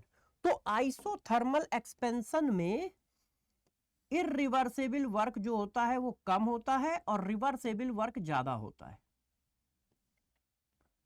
जी देखो, अब यही काम यदि आप कंप्रेशन में करोगे तो जस्ट उल्टा आएगा, इरिवर्सेबल वर्क ज्यादा आएगा और रिवर्सेबल वर्क कम आएगा। फॉर आइसोथर्मल कंप्रेशन, यदि आप कंप्रेस करते हो तो ये चीज अपोजिट आएगी। क्यों, क्यों, क्योंकि अब जरा देखो, आप उल्टा जा रहे हो, आप उल्टा जा रहे हो ऐसे, तो इसका तो यही आएगा एरिया जो आया है। क्यों, आप ऐसे करते हुए चले जाओगे, खटखट खटखट खटखट खट, यही इक्विलिब्रियम, तो एरिया ही आएगा। मगर इसका चेक करना, आप यहां से चल रहे हो और यहां पे रुक रहे हो, तो भाई यहां से चल रहा हो, यहां पे रुक रहे हो, यहां पे तो प्रेशर ये रखोगे और वॉल्यूम का चेंज अभी भी वही है। तो जब प्रेशर ये रखोगे, वॉल्यूम का चेंज ये रखोगे, तो ये पूरा एरिया आएगा। प्रेशर की वैल्यू क्या हुई, ये वाली, भाई यहां पर जाके रुकेगा ना। जब कंप्रेस कर रहे हो तो प्रेशर बढ़ता जाएगा, वॉल्यूम कम होता जाएगा, इधर से इधर की ओर जा रहे हो, तो फाइनल प्रेशर ये है, यहां रुके, और वॉल्यूम कितना है, इतना। तो ये इंटू ये मिलके ये पूरा एरिया आया। अब देखो उससे ज्यादा है, इतना एरिया ज्यादा है?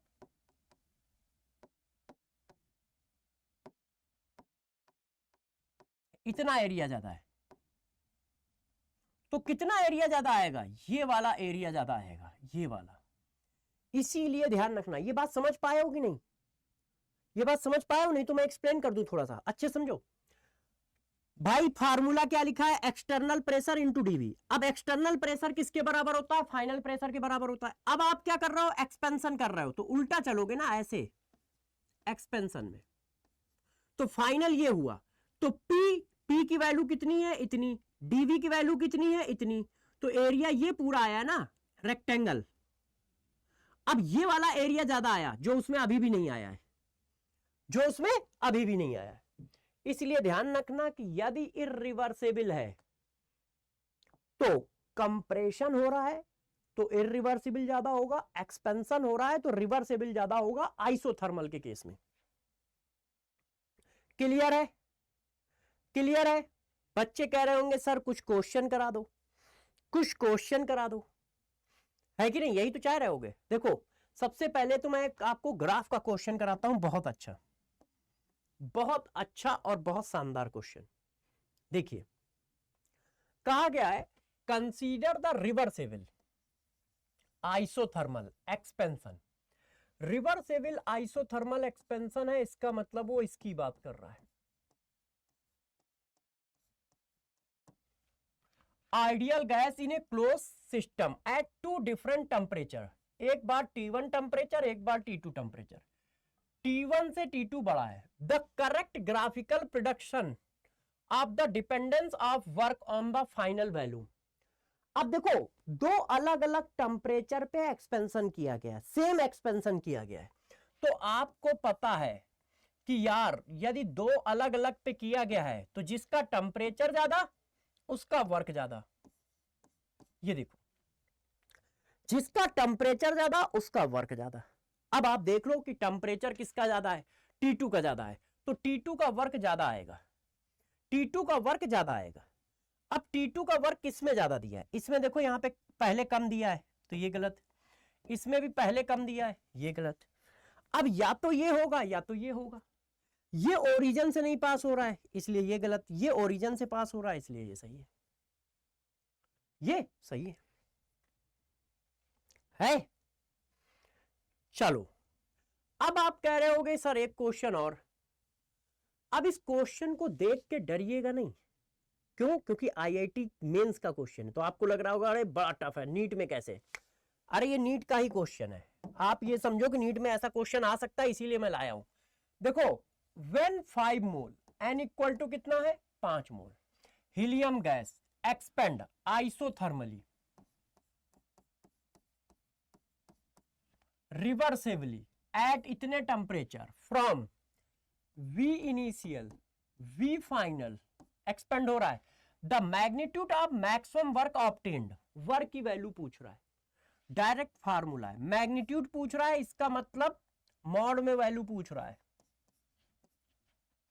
अच्छा इसकी वैल्यू किस में दी है? लॉग में, तो लॉग वाला फार्मूला लगाओ। डायरेक्ट फार्मूला बेस्ड क्वेश्चन है। अब ये मत कह देना कि आपके यहां फार्मूला बेस्ड क्वेश्चन आ ही नहीं सकता है, ये तो इन्हीं के यहां आ सकता है। एन की वैल्यू कितनी है? 5। आर की वैल्यू, वर्क निकाल रहे हो तो आर की वैल्यू जूल में डालिएगा। जूल में कितनी दी है? ये देखो 8.3 जूल। टी की वैल्यू 300 लॉग 20 डिवाइडेड बाय 10।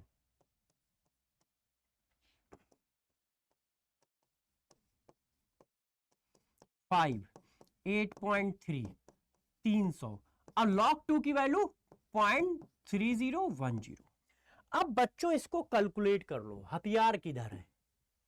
तो हथियार लगा दिया है। देखो क्या है? 2.3032 इंटू 5 इंटू 8.3 इंटू 300 इंटू 0.0, तो ये आ रहा है बच्चों माइनस का 8631.126 जूल। अब जरा गौर से देखो, आंसर जूल में चाहिए और मैक्सिमम वर्क चाहिए तो ये कितना आ रहा है 86। यदि इंटीजर टाइप क्वेश्चन है तो आंसर ये लिख लो, है ना, नियरेस्ट इंटीजर पूछ रहा है तो कितना आएगा 8631। कर लोगे? अच्छा, तुम्हारा मन कर रहा है कि तुम एक और क्वेश्चन करोगे। एक तो यार तुम्हारे मन से परेशान है, तुम मानते नहीं हो, है ना, तुम लोग मानते नहीं हो, तुम लोगों का मन है कि एक और क्वेश्चन करेंगे, तो जरा कर लो। Under isothermal condition temperature is constant, क्यों? क्योंकि वो आइसोथर्मल कंडीशन कह रहा है। तो देखो T इक्वल टू कांस्टेंट है,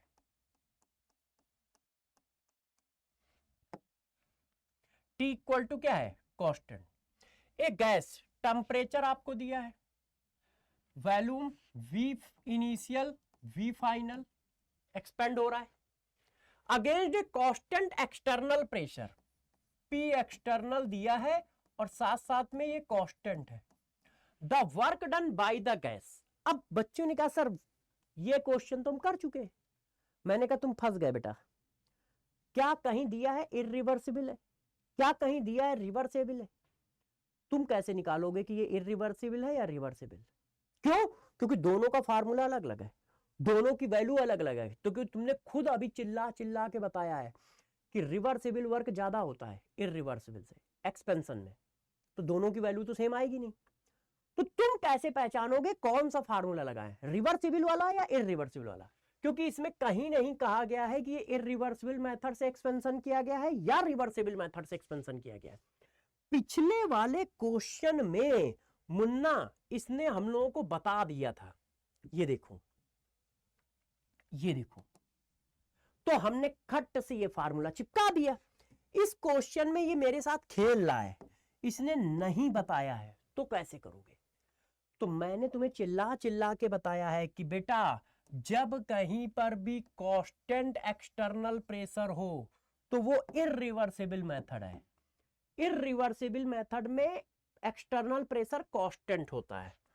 तो जोश में मत आ जाना कि यार बहुत इजी क्वेश्चन है, लाओ टिपका दे।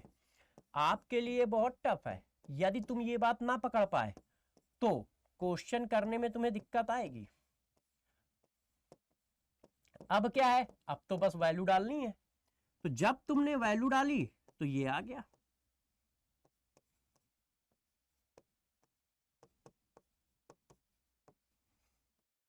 तो ये कितना आ गया 5 दूनी 10 30, तो 0.30 आ गया। अब देखो सबसे पहली बात वर्क कैसा आ रहा है, निगेटिव आ रहा है। अब इसमें से ये निगेटिव नहीं है, ये निगेटिव नहीं है, ये निगेटिव नहीं है, तो झक मार के आंसर यही होगा।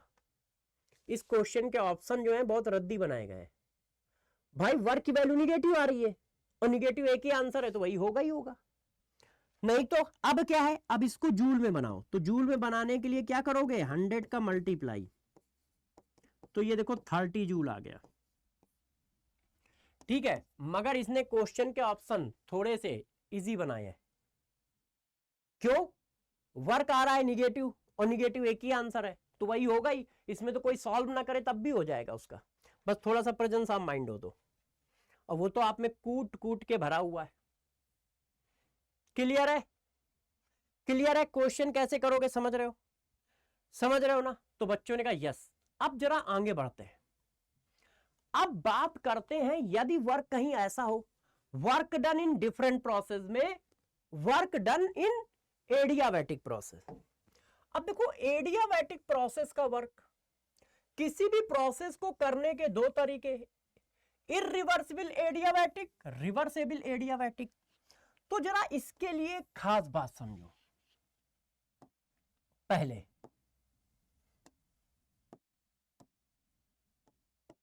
गौर से सुनिएगा, work done in adiabatic process, यदि प्रोसेस एडियाबैटिक है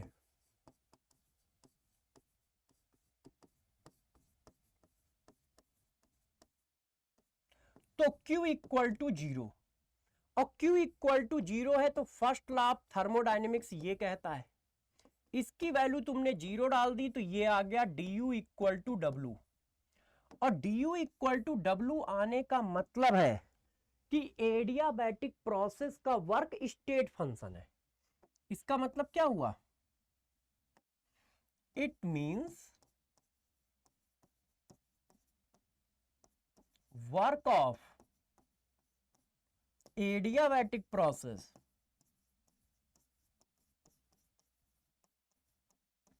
इज ए स्टेट फंक्शन। क्या है बच्चों? वो स्टेट फंक्शन है।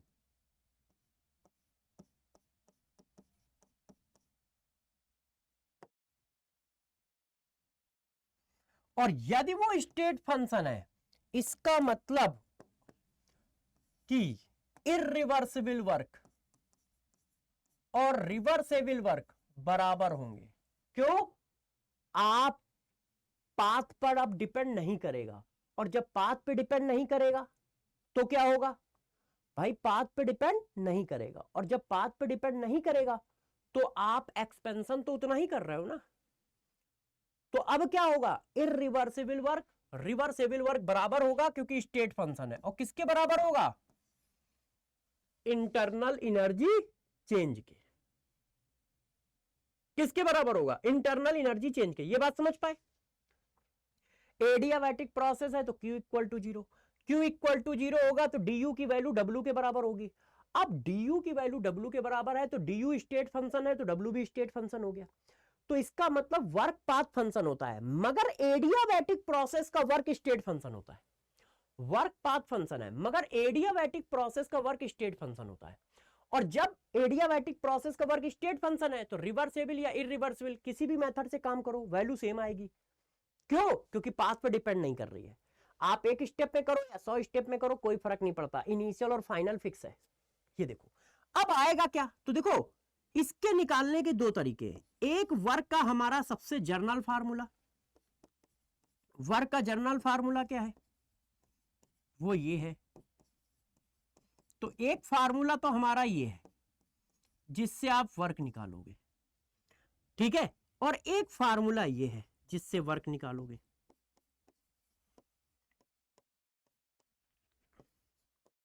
du इक्वल टू क्या होता है? NCV dt, और dt का मतलब final temperature minus initial temperature. तो इस फार्मूले से यदि वर्क निकल सकता है तो इसका मतलब इस फार्मूले से du भी निकल सकता है। क्यों? du और ये बराबर है ना।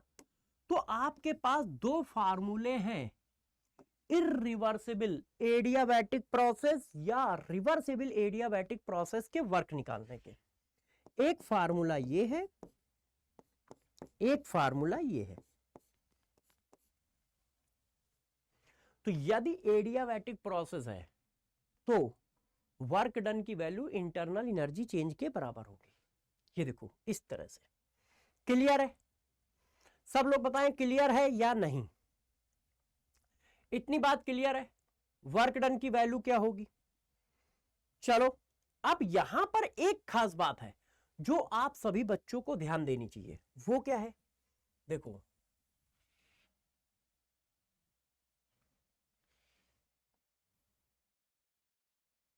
देखना बच्चों गौर से, जो कैलकुलेशन है वो अलग अलग है। किस बात की calculation? Calculation of final temperature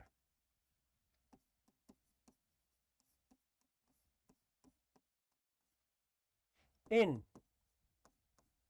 irreversible adiabatic process. Irreversible adiabatic process का फाइनल टेम्परेचर अलग मेथड से कैलकुलेट किया जाता है, और रिवर्सेबल एडियाबैटिक प्रोसेस का फाइनल टेम्परेचर अलग मेथड से कैलकुलेट किया जाता है। Calculation of final temperature of reversible adiabatic process. ये देखो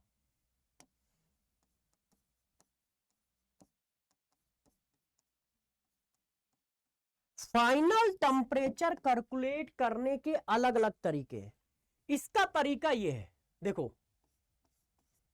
P external V final minus V initial की वैल्यू बराबर कर दोगे कैसे, N C V D T के। तो इसका फाइनल टेम्परेचर इस मेथड से कैलकुलेट करो। फाइनल टेम्परेचर निकालना है तो तुमने वर्क के दोनों फार्मूले आपस में बराबर कर दिए और फाइनल टेम्परेचर निकाल लिया। और जो ये फार्मूला होता है पीवी की power gamma equal to constant, ये सिर्फ रिवर्सेबल एडियाबैटिक प्रोसेस के लिए एप्लीकेबल होता है।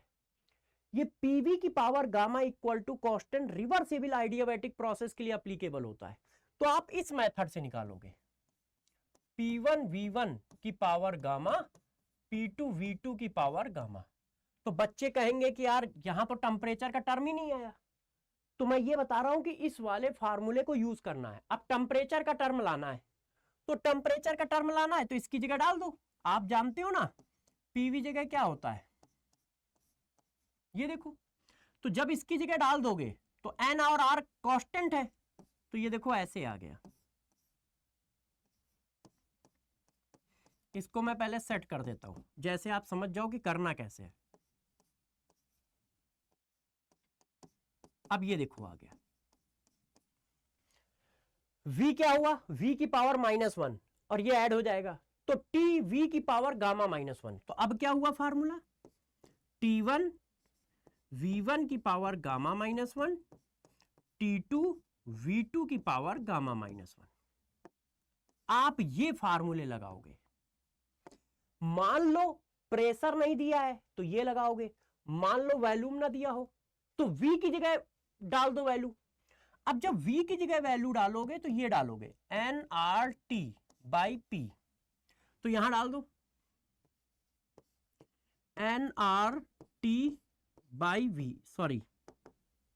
P की पावर गामा। तो ये क्या बन गया, सारा कांस्टेंट इसके पास चला जाएगा। nr कांस्टेंट है, t नहीं है, nr कांस्टेंट है, इसके पास चला गया। तो ये आया p की पावर 1 है तो p की पावर गामा इधर चला गया तो p की पावर 1 माइनस गामा और t की power gamma equal to constant.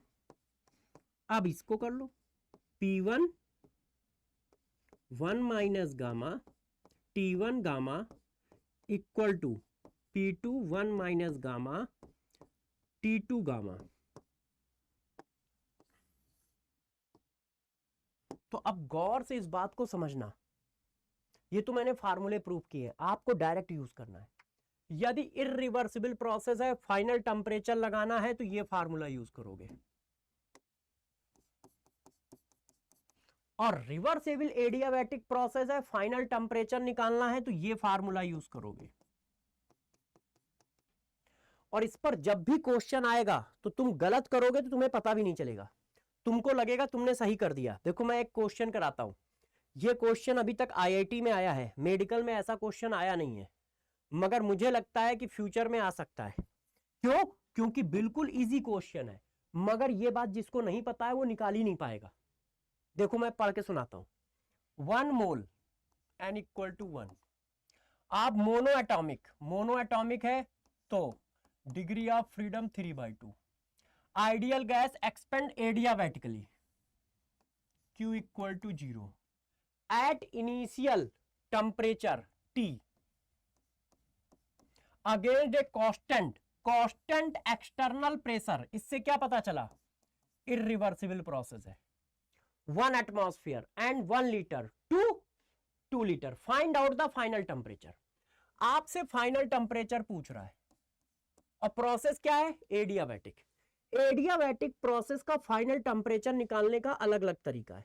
यदि किसी ने रिवर्सेबल वाला फार्मूला लगा दिया, देखो टेम्परेचर वॉल्यूम, देखो T1 V1 की पावर गामा -1, T2 V2 की पावर गामा -1।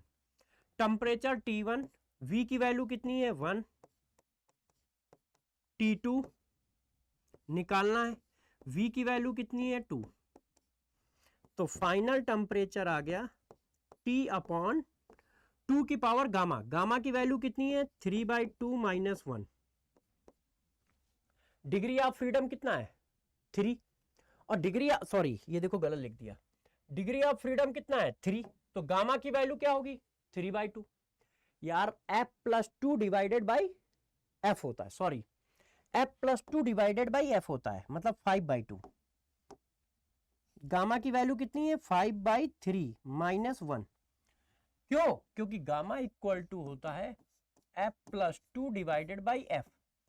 f की वैल्यू 3 है तो ये आया, मतलब 5/3। अब यहां रख दी तो देखो जरा, ये आ रहा है। अब आप चेक करो, ये आंसर मिल रहा है, ये देखो ये आले से मिल रहा है, मगर बच्चों ये पूरा रॉन्ग है, ये रॉन्ग है। क्यों? क्योंकि ये इररिवर्सिबल प्रोसेस है, और इररिवर्सिबल प्रोसेस है तो इस फंडे से नहीं लगा सकते। इररिवर्सिबल प्रोसेस है तो इस फंडे से आप नहीं लगा सकते, ये गलत है। इररिवर्सिबल प्रोसेस है तो फाइनल टेम्परेचर निकालने का तरीका ये है,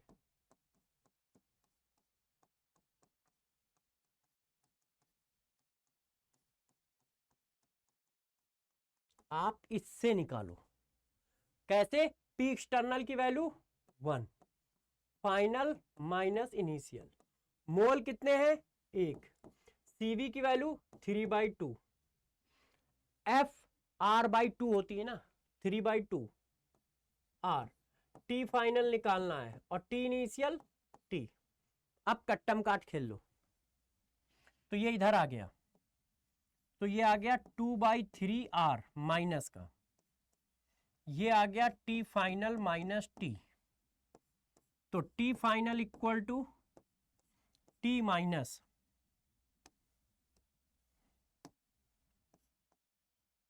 टी माइनस, ये इधर आएगा तो प्लस का हो जाएगा, ये आया। अब आप चेक करो, ये देखो आंसर दिया, O T -2 3r, T -2 3r। तो तुम गलत करोगे तो भी आंसर मैच कर रहा है, सही करोगे तो भी आंसर मैच कर रहा है, और सॉल्यूशन बहुत छोटे छोटे हैं तो तुमसे पूछा जा सकता है। तो इस तरह का कोई क्वेश्चन आ गया तो फंस जाओगे। तो ध्यान रखना, रिवर्सिबल प्रोसेस का फाइनल टेम्परेचर निकालने का अलग फार्मूला है और इररिवर्सिबल प्रोसेस का टेम्परेचर निकालने का अलग फार्मूला है। क्लियर? क्लियर। अब बच्चों देखो, आपके लिए जो सबसे ज्यादा जरूरी चीज है वो ये टेबल आपको बहुत अच्छे से आनी चाहिए। ये मैंने कंपेयर करने के लिए टेबल बनाई है कि जितने भी प्रोसेस है उनका वर्क डन क्या होगा, उनकी हीट क्या होगी, उनकी डी क्या होगी, उनकी डीएच क्या होगी। क्यों?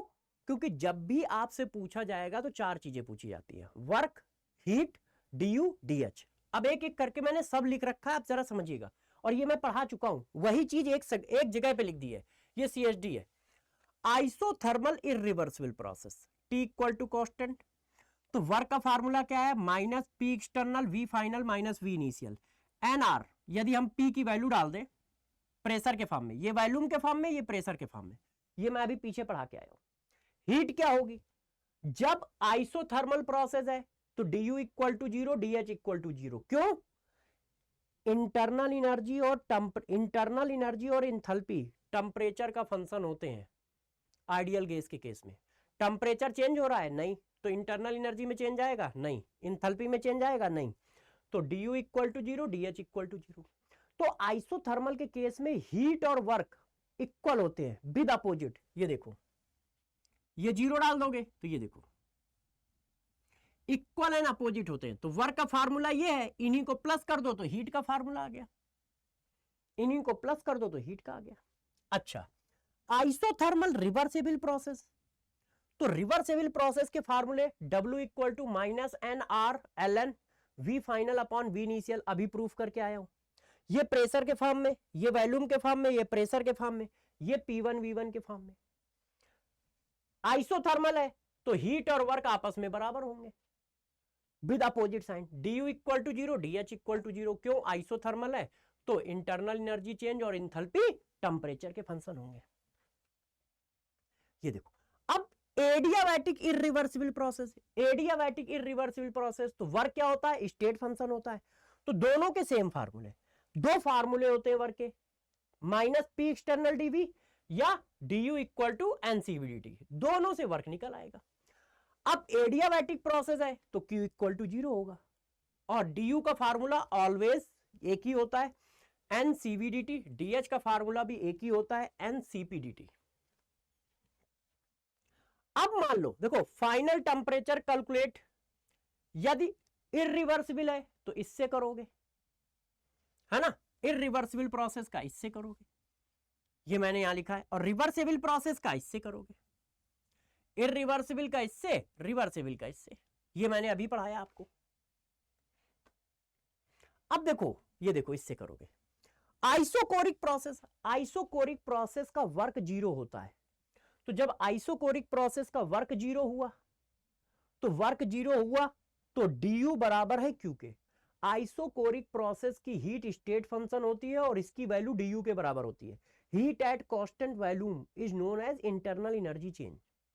तो जो इंटरनल एनर्जी का फार्मूला वही Q का, और इंटरनल एनर्जी का फार्मूला क्या है, NCVDT, तो इसका फार्मूला भी यही है, इसका वही फार्मूला है, NCPDT।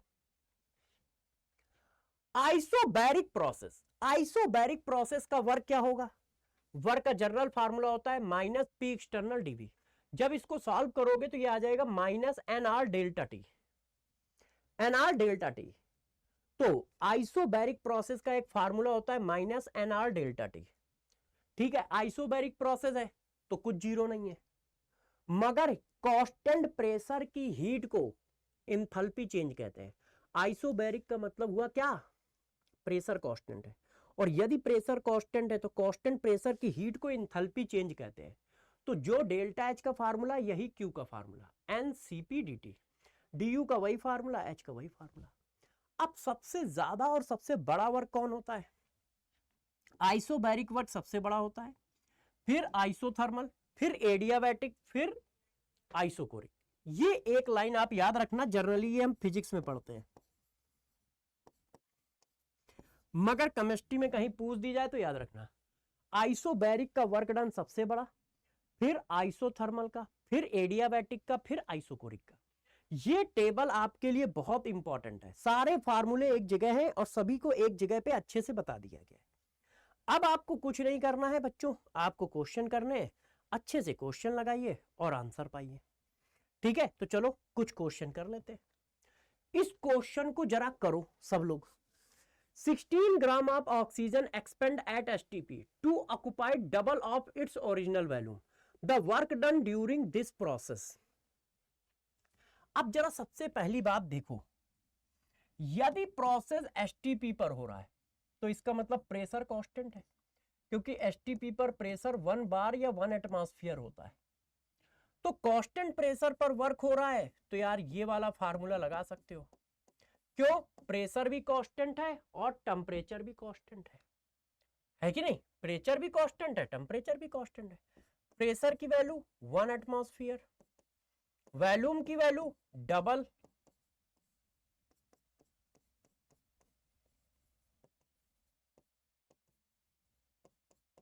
अब प्रॉब्लम जानते हो क्या फंसती है, V की वैल्यू नहीं दी है।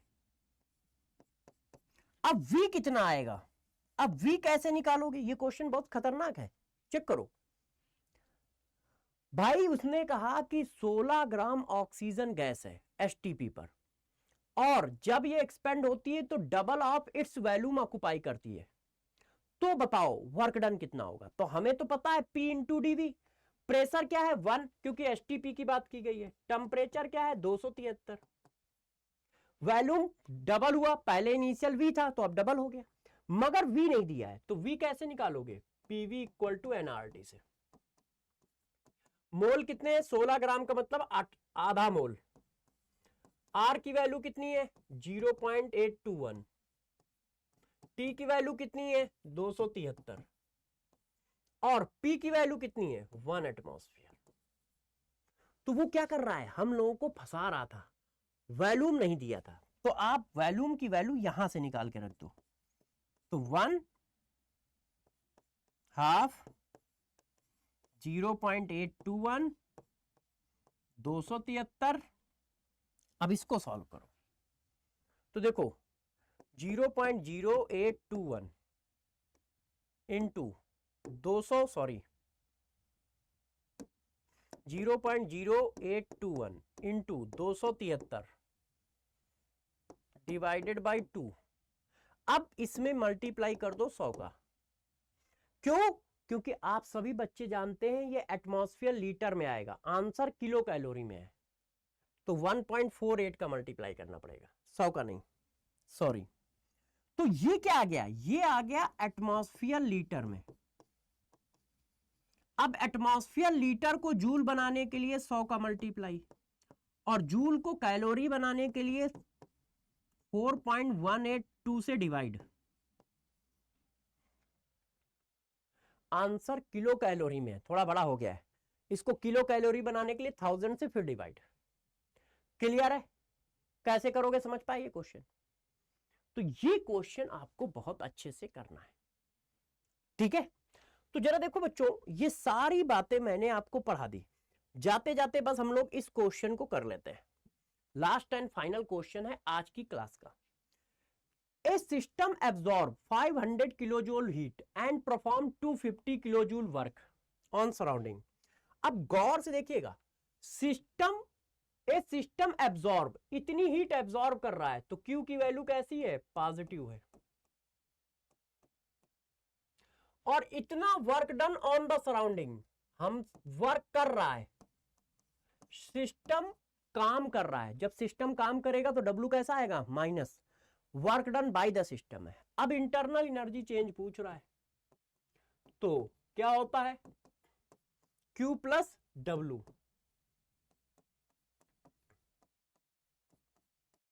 ये देखो Q प्लस W, ये आंसर आ गया।